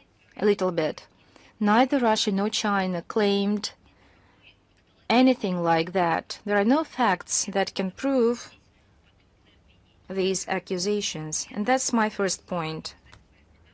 By the way, Russia and China recently have been claiming that they want to develop this region and relations with this region. For our part, it's a natural interaction. We are a part of the polar region. China has technological capabilities along with financial and humanitarian technologies. They have good production capabilities. China has ambitions to come into this region in terms of economic, financial, technological power. So I have a question. Speaking about and saying that the United States want to preserve this region, the Greenland, or any other neighboring region, and to defend it from any other claims, aggressive claims of Russia or China. I can say that we have no such intentions. It means that this region, they want to put it beyond withdraw it from cooperation with Russia. And why? Because it's not a competitive player, I believe.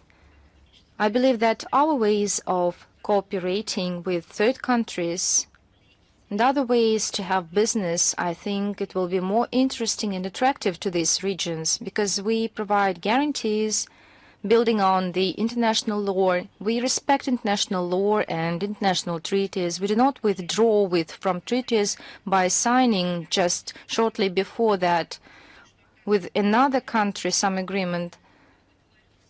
We are not fooling anyone, withdrawing without any warning. We are responsible. Russia is a responsible country, international player, which means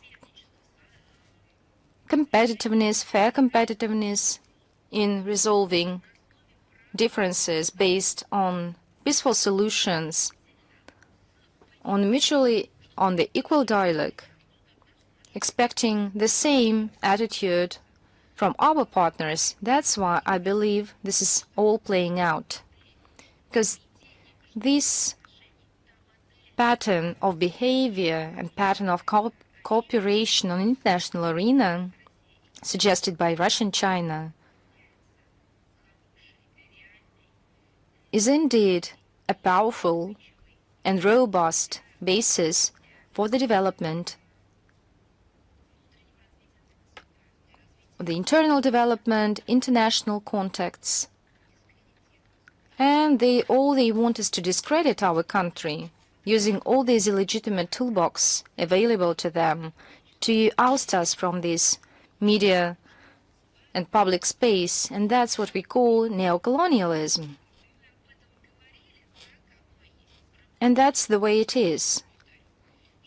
But the problem is that the West Europe, EU, believed that if they were members of NATO, if they have connections with the United States because of their membership, their belief, blind belief, and they went wrong. Thank you very much. Thank you. Is Balt News with us? Good afternoon, Madam Zakharova.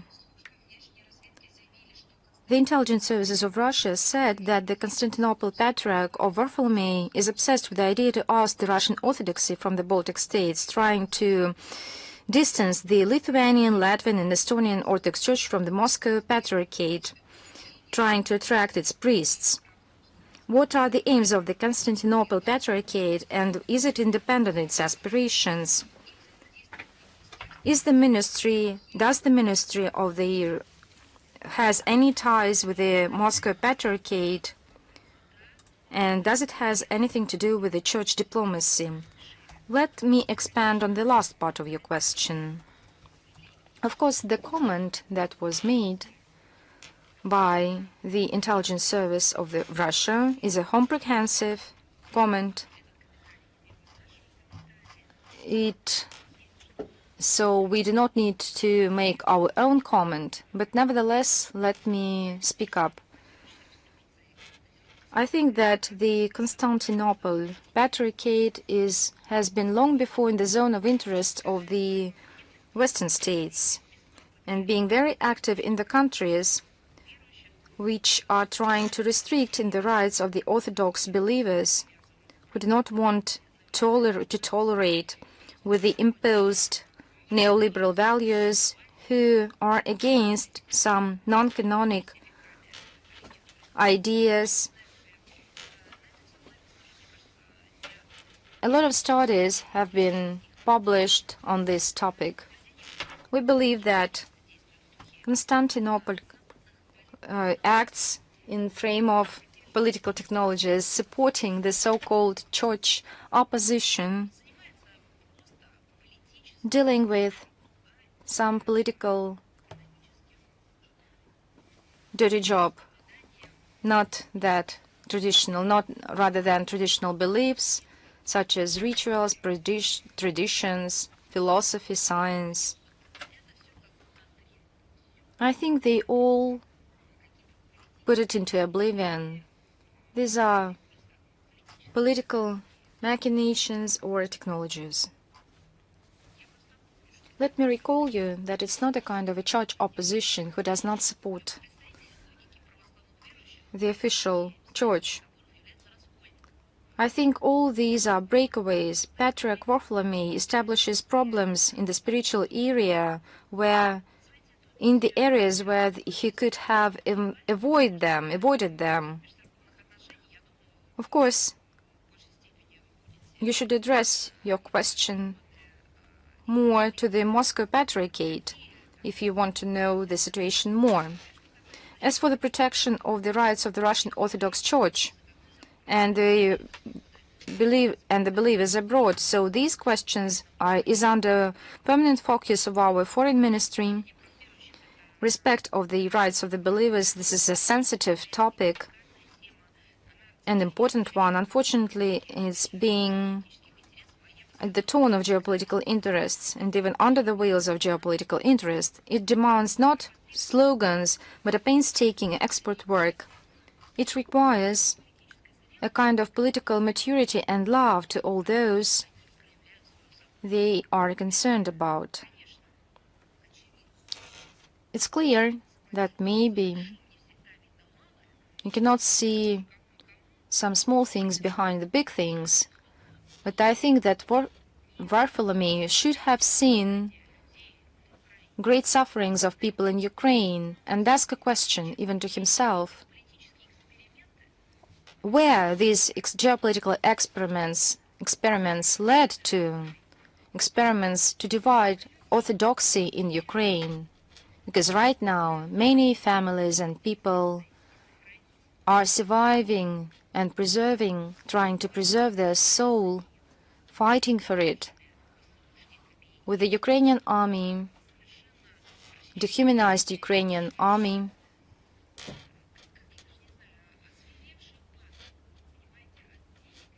and this criminal government flooded with money.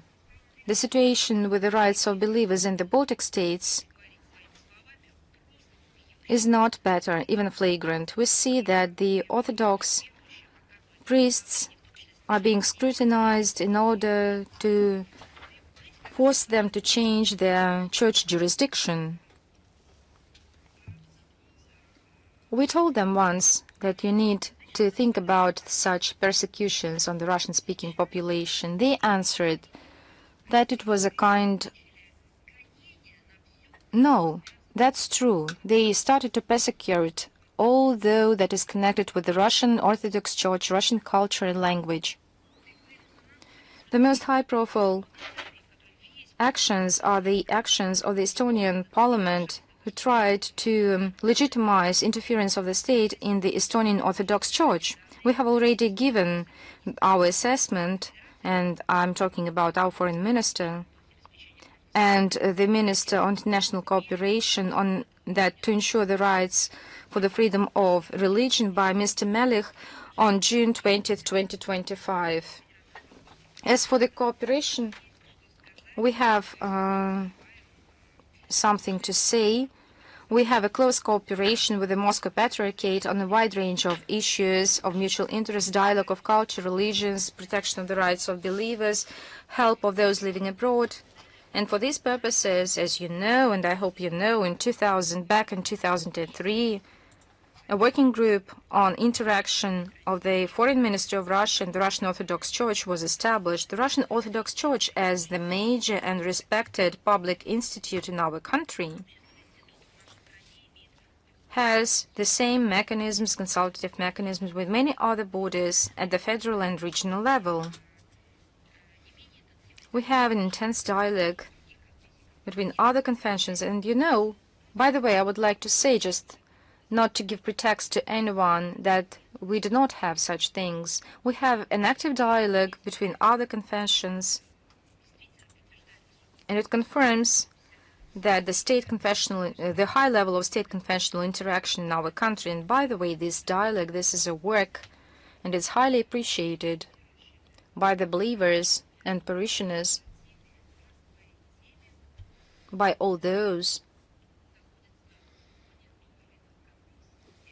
who belong to this or that convention, they are grateful for this dialogue between the foreign ministry and various confessions, because it has practical outcome and aims to defend the rights of values that are very important to them.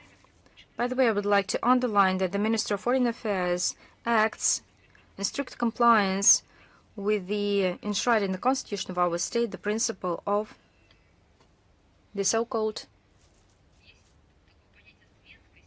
secularism. But right now, I'm speaking in good terms, with good connotation, when we are talking about inter-church diplomacy. Of course, we are not engaged in this. We help to answer the requests. We help where this help is needed, but not otherwise. We are not acting as mediators.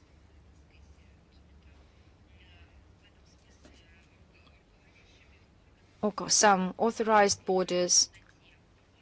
We respond to the requests and the tasks set before us by the relevant confessions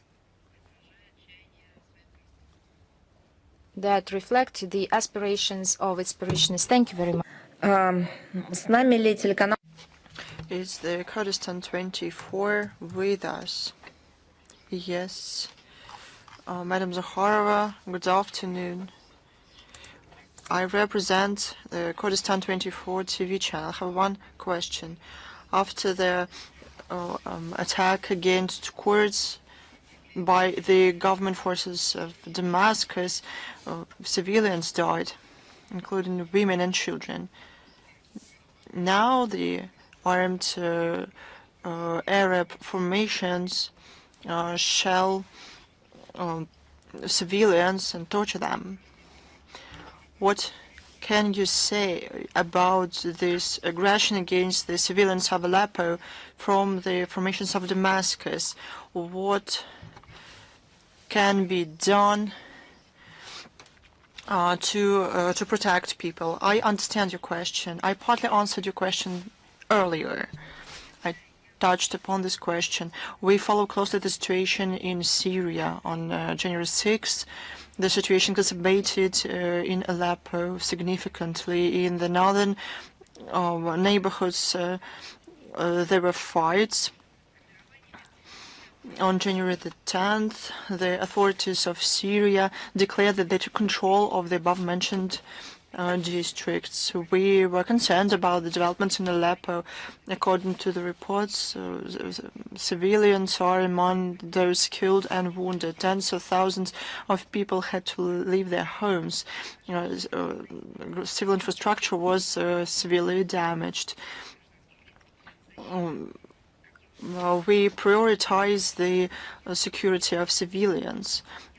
Such attacks are unacceptable. We believe that the path to long-lasting, sustainable stabilization in Syria lies through wide dialogue. It should be aimed at strengthening national concordance while accounting for interests of all representatives of all ethnic and confessional groups of the Syrian society. We believe that it is of principal importance to respect sovereignty and territorial integrity of Syria. The recent development, I'll tell you again and again, confirmed the relevance of the goal to implement the agreements to reintegrate the Euphrates region in the legal framework in the legal space of the Syrian state. They were reached in March 2025. Thank you. Thanks to you. Is Lenta. Are you with us? Yes, good afternoon, Madam Zakharova. We have one question. You talked quite about it in quite detail, but I would like to specify one things. Donald Trump recently said the defense of Greenland consists of two dog sets, while Russian and Chinese submarines and ships are very close. The head of Donald Trump said that the U.S. will seize the island one way or another. How this will influence the relation between Moscow and Washington? I talked about it already while answering other questions.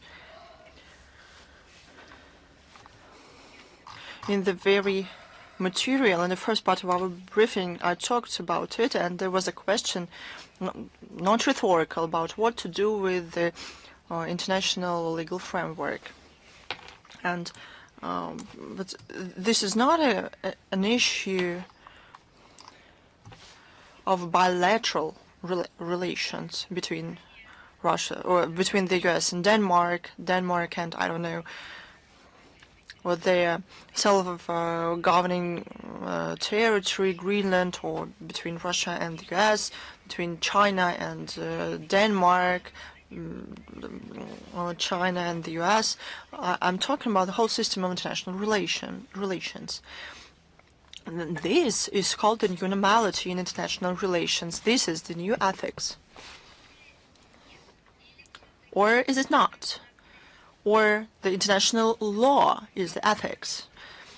When we talk that without international law, without laws that are respected by countries, not one day lottery tickets, but laws, everything will turn into chaos.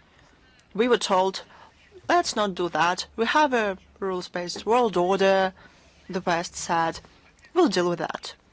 But they did not deal with it. What does Russia and China have to do with that? I don't know. We have nothing to do with that. Earlier, the US and the current administration did not even mention us, but they just need some beginning to explain. We see chaotic measures from the EU, a lot of regiments for ostensibly protecting Greenland.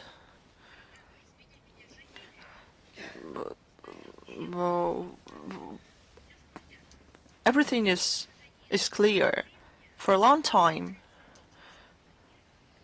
the Western world has been in crisis, and this Western world says it for itself.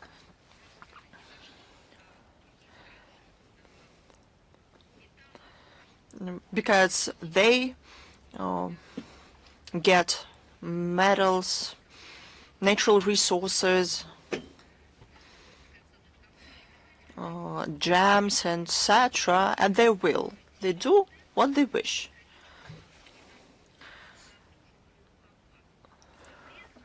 But at the same time, the technological development, the aims that they set for themselves as their growth rates, financial indicators require more and more resources. But where can they get them? This is the question.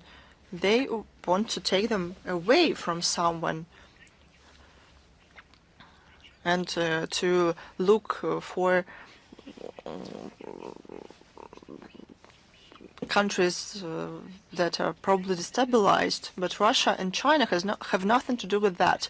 We want to negotiate and to respect interest, not only our interest, but also the interests of those that we have a dialogue with. We show that the resource-based economics, finances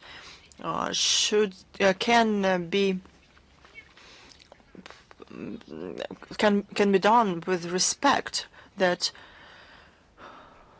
we can afford not to take away oil and gas from someone, not to expand, but do that on mutually beneficial basis.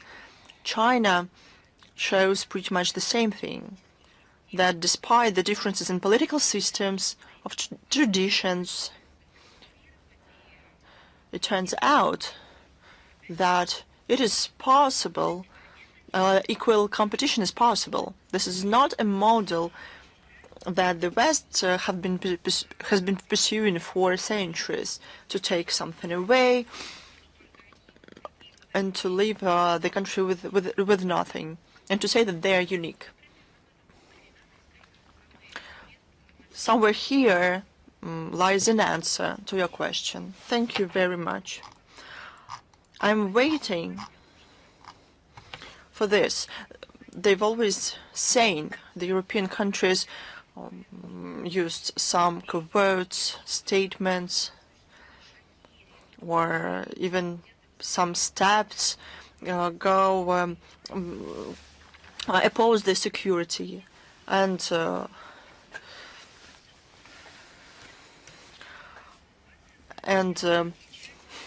they are told that a part of your country will be taken away. So I'm waiting where they are going to expel anyone or to invite ambassadors for conversations. This is the level of affairs. This is how they deal with things. Thank you. Thanks to you.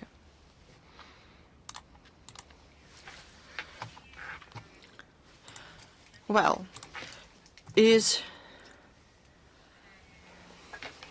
the embassy live with us? Good afternoon, Madam Zakharova. Good afternoon, colleagues. I have two questions. How does Moscow evaluate the possible court decisions regarding Nicolas Maduro? What steps can it take if he's sentenced to death? You know, according to the universal acknowledged norm of international law based on the principle of sovereign equality of states, Nicolas Maduro, as the head of state, has an absolute immunity from the jurisdiction of the U.S. and any other countries beside Venezuela. Leaving alone the issue of illegitimate use of force, we commented already on that. The fact of his abduction and detention violates the international legal commitments of the U.S. Any court decisions will be equally as illegal if the U.S.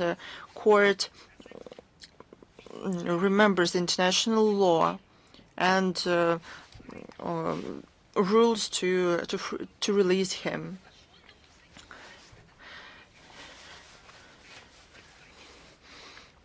You know, even Western media say that he was kidnapped and seized. The rant that ostensibly Nicolas Maduro is not president anymore and lost his immunity are not true, because that happened as a result of an operation of the U.S. Certain international legal norms exist. None of them were applied. That is why these actions are illegal. So I suggest we talk about this in the legal framework, not in the framework of predictions or anything else. Another question. Can we see the statements of the TV host Vladimir Solovyov about the second-rate importance of Venezuelan and Syrian tracks in comparison with Armenia and the Middle Asia as the official position of Moscow? Oh, let's see. We're talking about the personal opinion of a journalist. Opinion. This opinion was expressed at a private channel, Solovyov Live. Thought. I read the quotes, not based on some parts of his quotes and words, but this was a question. It was not a statement. It was a question, a rhetoric probably, but it's not up to me to decide. Besides, these phrases were clearly presented provocatively as an official position of Russia, but it is unacceptable these kind of manipulations are unacceptable, and the commentators seize this opportunity to spread a number of quotes, neither in this or other programs, speculations about Russia ostensibly having aggressive aspirations regarding the neighboring post-Soviet states. In this regard, I'd like to, one more time, to say the official position is expressed by the authorized officials. As to the official position of Russia, it was expressed by the leadership of Russia many times about our policy in the context of our common Soviet past, post-Soviet space, their relations with now sovereign states. I'll tell you yet again, this position has been expressed for tens of thousands of times during summits, negotiations, consultations, press conferences, interviews. They were expressed by the President of Russia, the head of the government of the Russian Federation, the foreign minister, a defense minister, of all kinds of ministers. Not to enumerate everyone, but I'll tell you that we regularly maintain dialogue through the existing the post-Soviet space structures like CIS, CSTO.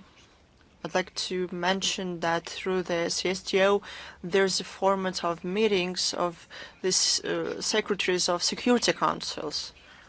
And these very structures and people who had them, and numerous experts who work there, they discuss security on this our common region. I don't have an opportunity to provide all the links to you, to these position statements, to the signals. I'll tell you briefly what was said many times.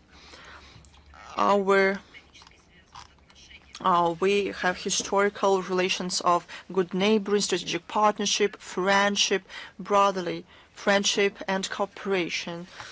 The key to development of our ties are good personal contacts between the heads of our states based on mutual respect and trust. And I would like to add from myself, we should judge by deeds. We came to help many times. We extended a helping hand of friendship many times. We expressed the best emotions, the compassion. We sincerely shared happiness and joy when we shared the achievements our colleagues and friends in the post-Soviet space. We found ways out from seemingly dead ends. We overcame misunderstandings and other things. We responded to provocations. That what shows the reality. And we shouldn't focus on provocations. Unfortunately, there will be numerous. Let's see the real, not by the fakes and false things. Thank you, Madam Zakharova. Thanks to you. And author E, please. Are you here? Yes, we are here. Congratulations on the belated holidays. You know, I thought recently, probably it has something to do with, I don't know what it has to be, what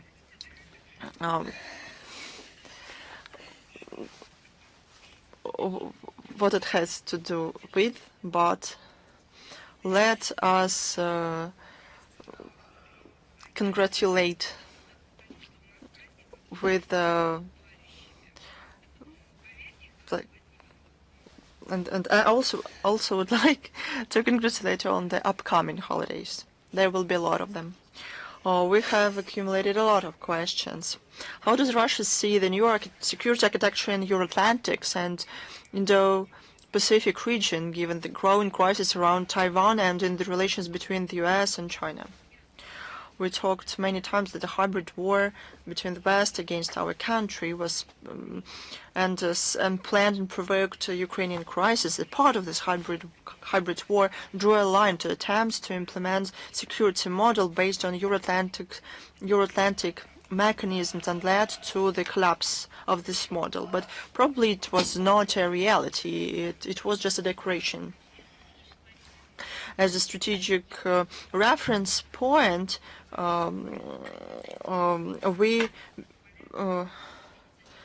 we believe that this is the initiative of the President of Russia of June 14th, 2024.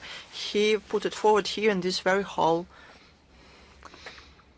Our view to Eurasia as one common space is explained by mutual influence of military and political processes. It is not a part of the current situation, of the immediate response to the situation.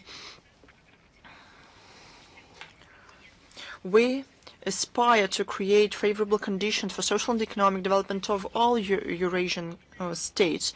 The united architecture would include, in our opinion, understanding and agreements to ensure security between the neighbors based on the principle of equality and indivisibility.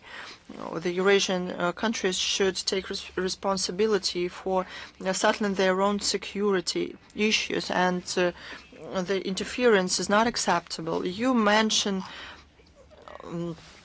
Indo-Pacific region. We do not use this term.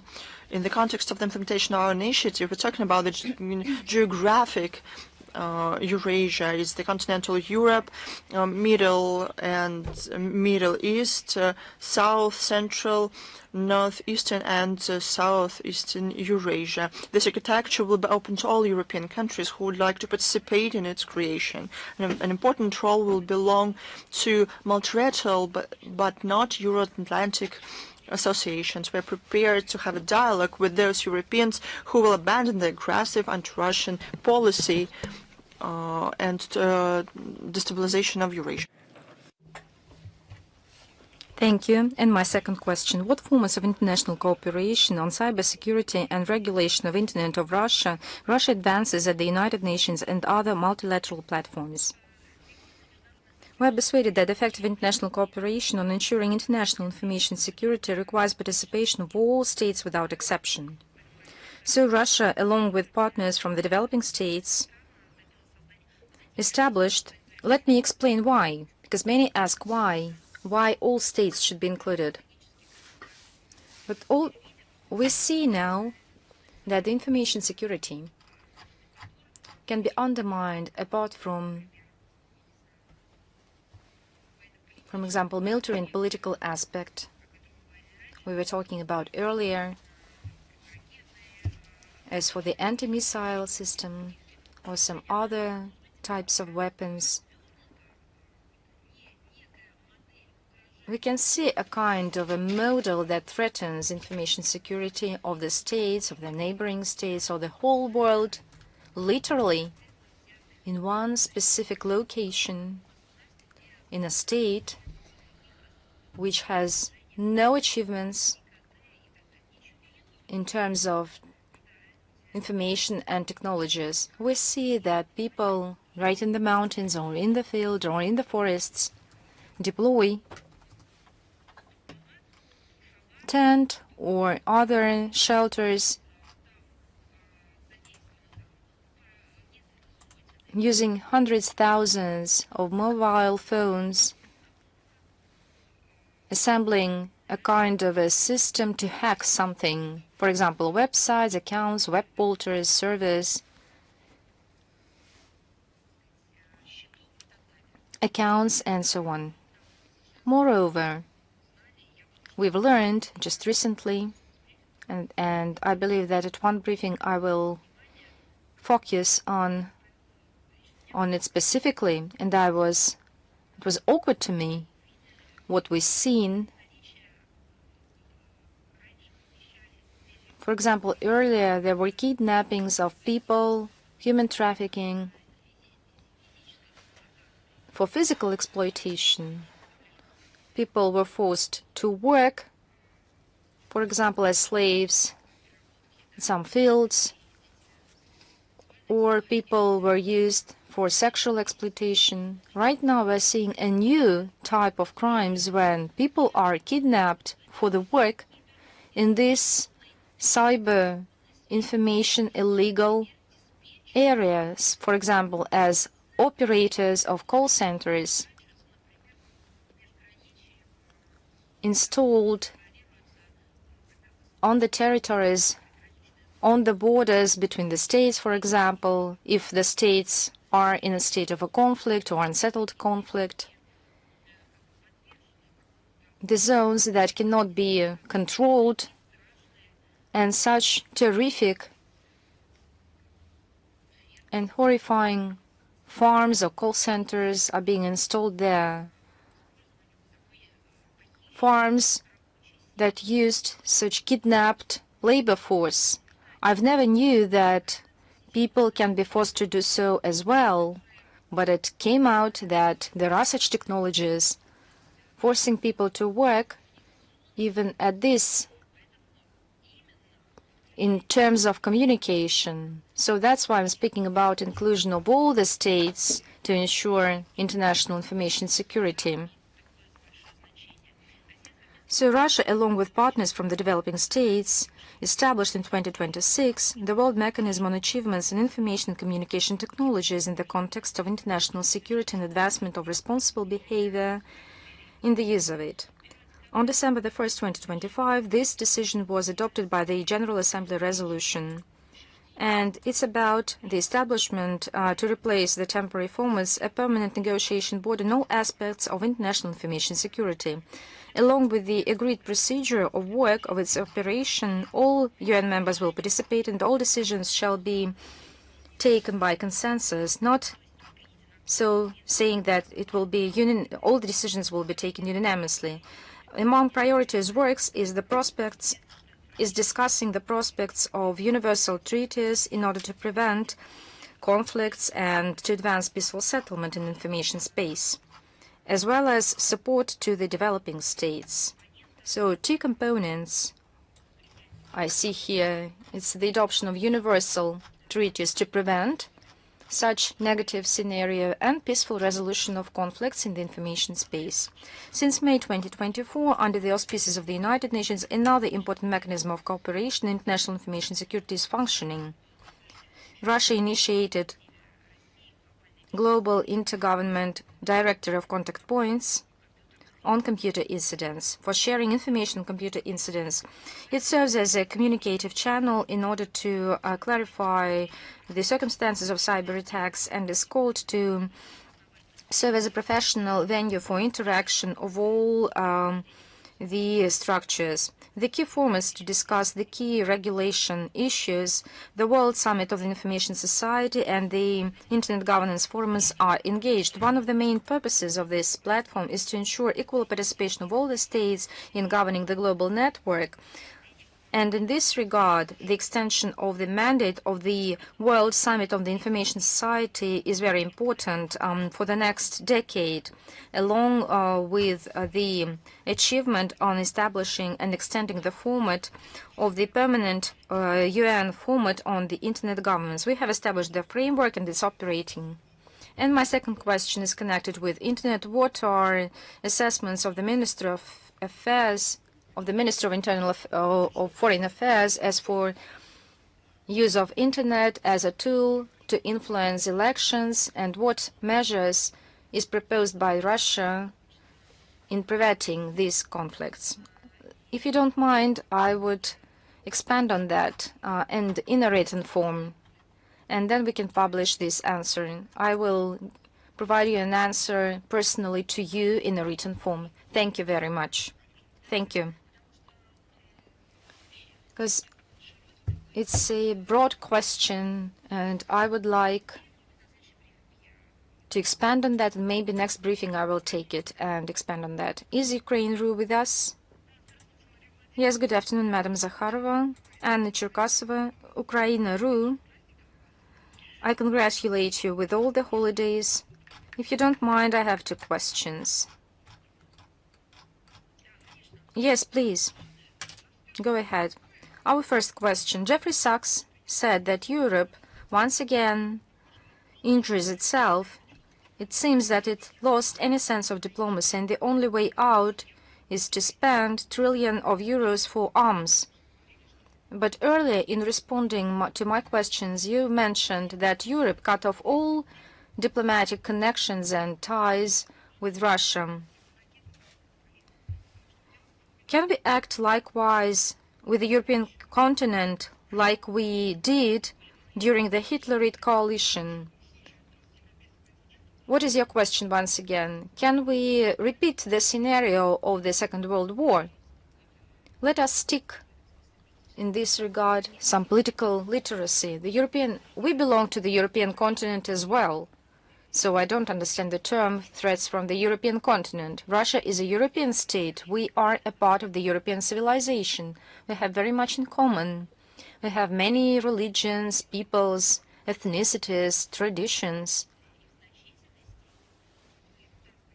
And we are the country which develops traditions of the European civilization and preserve them as well. For the western part of the civilization which has already lost them, and I'm talking about the culture, right, ethics, philosophy, science, and so on. So I think that your question is about military and political alliances, or, for example, the West. I think that's the way you should put your question. I think it's a question about our defense capabilities. We closely follow practical steps of EU and NATO to force militarization of the European countries, building up the military potential at the Russian borders, deployment of offense systems, large drills, provocative drills, and pumping of the Kiev regime with weapons used as a tool. And we make regular comments on that. And amid this aggressive line of the current European leadership against Russia and intimidation of its own population with war, and we believe that these questions are we take these questions very seriously. We cannot tolerate the actions that jeopardize our security, and we will be compelled to respond to this in our military planning, including the programs to update all types of weapons and military equipment. And my second question, Madam Zakharova, today we talked a lot about violations by the US of international law and laws. And what's the format with which the Minister of Foreign Affairs wants to build contacts with the United States? I think we should invite you to the press conference of Minister of Foreign Affairs Sergei Lavrov, and you can ask the question directly to him. And I think he will give you a detailed answer, because your question is a comprehensive one, and it needs a comprehensive response at the high level. Because we have a lot to say, and I think it will be interesting to listen to the answer from the minister. Oh, there are a couple of days we have before the press conference. Thank you very much. As I've said earlier, due to the fact that you have comprehensive questions, I will answer to your questions personally in a written form. And of course, all your questions will be answered. So once again, congratulations, my congratulations with all the holidays. And on Tuesday, On the 20th January at 11 a.m., a big press conference by Sergei Lavrov, interpreted into English, simultaneous interpretation into English, French, and Spanish. It will be broadcasted at TV channels, of course, at Russia 24 as well, Russia Today, and of course our social media accounts, and on the website of our ministry, with interpretation, simultaneous interpretation into other languages. So see you soon.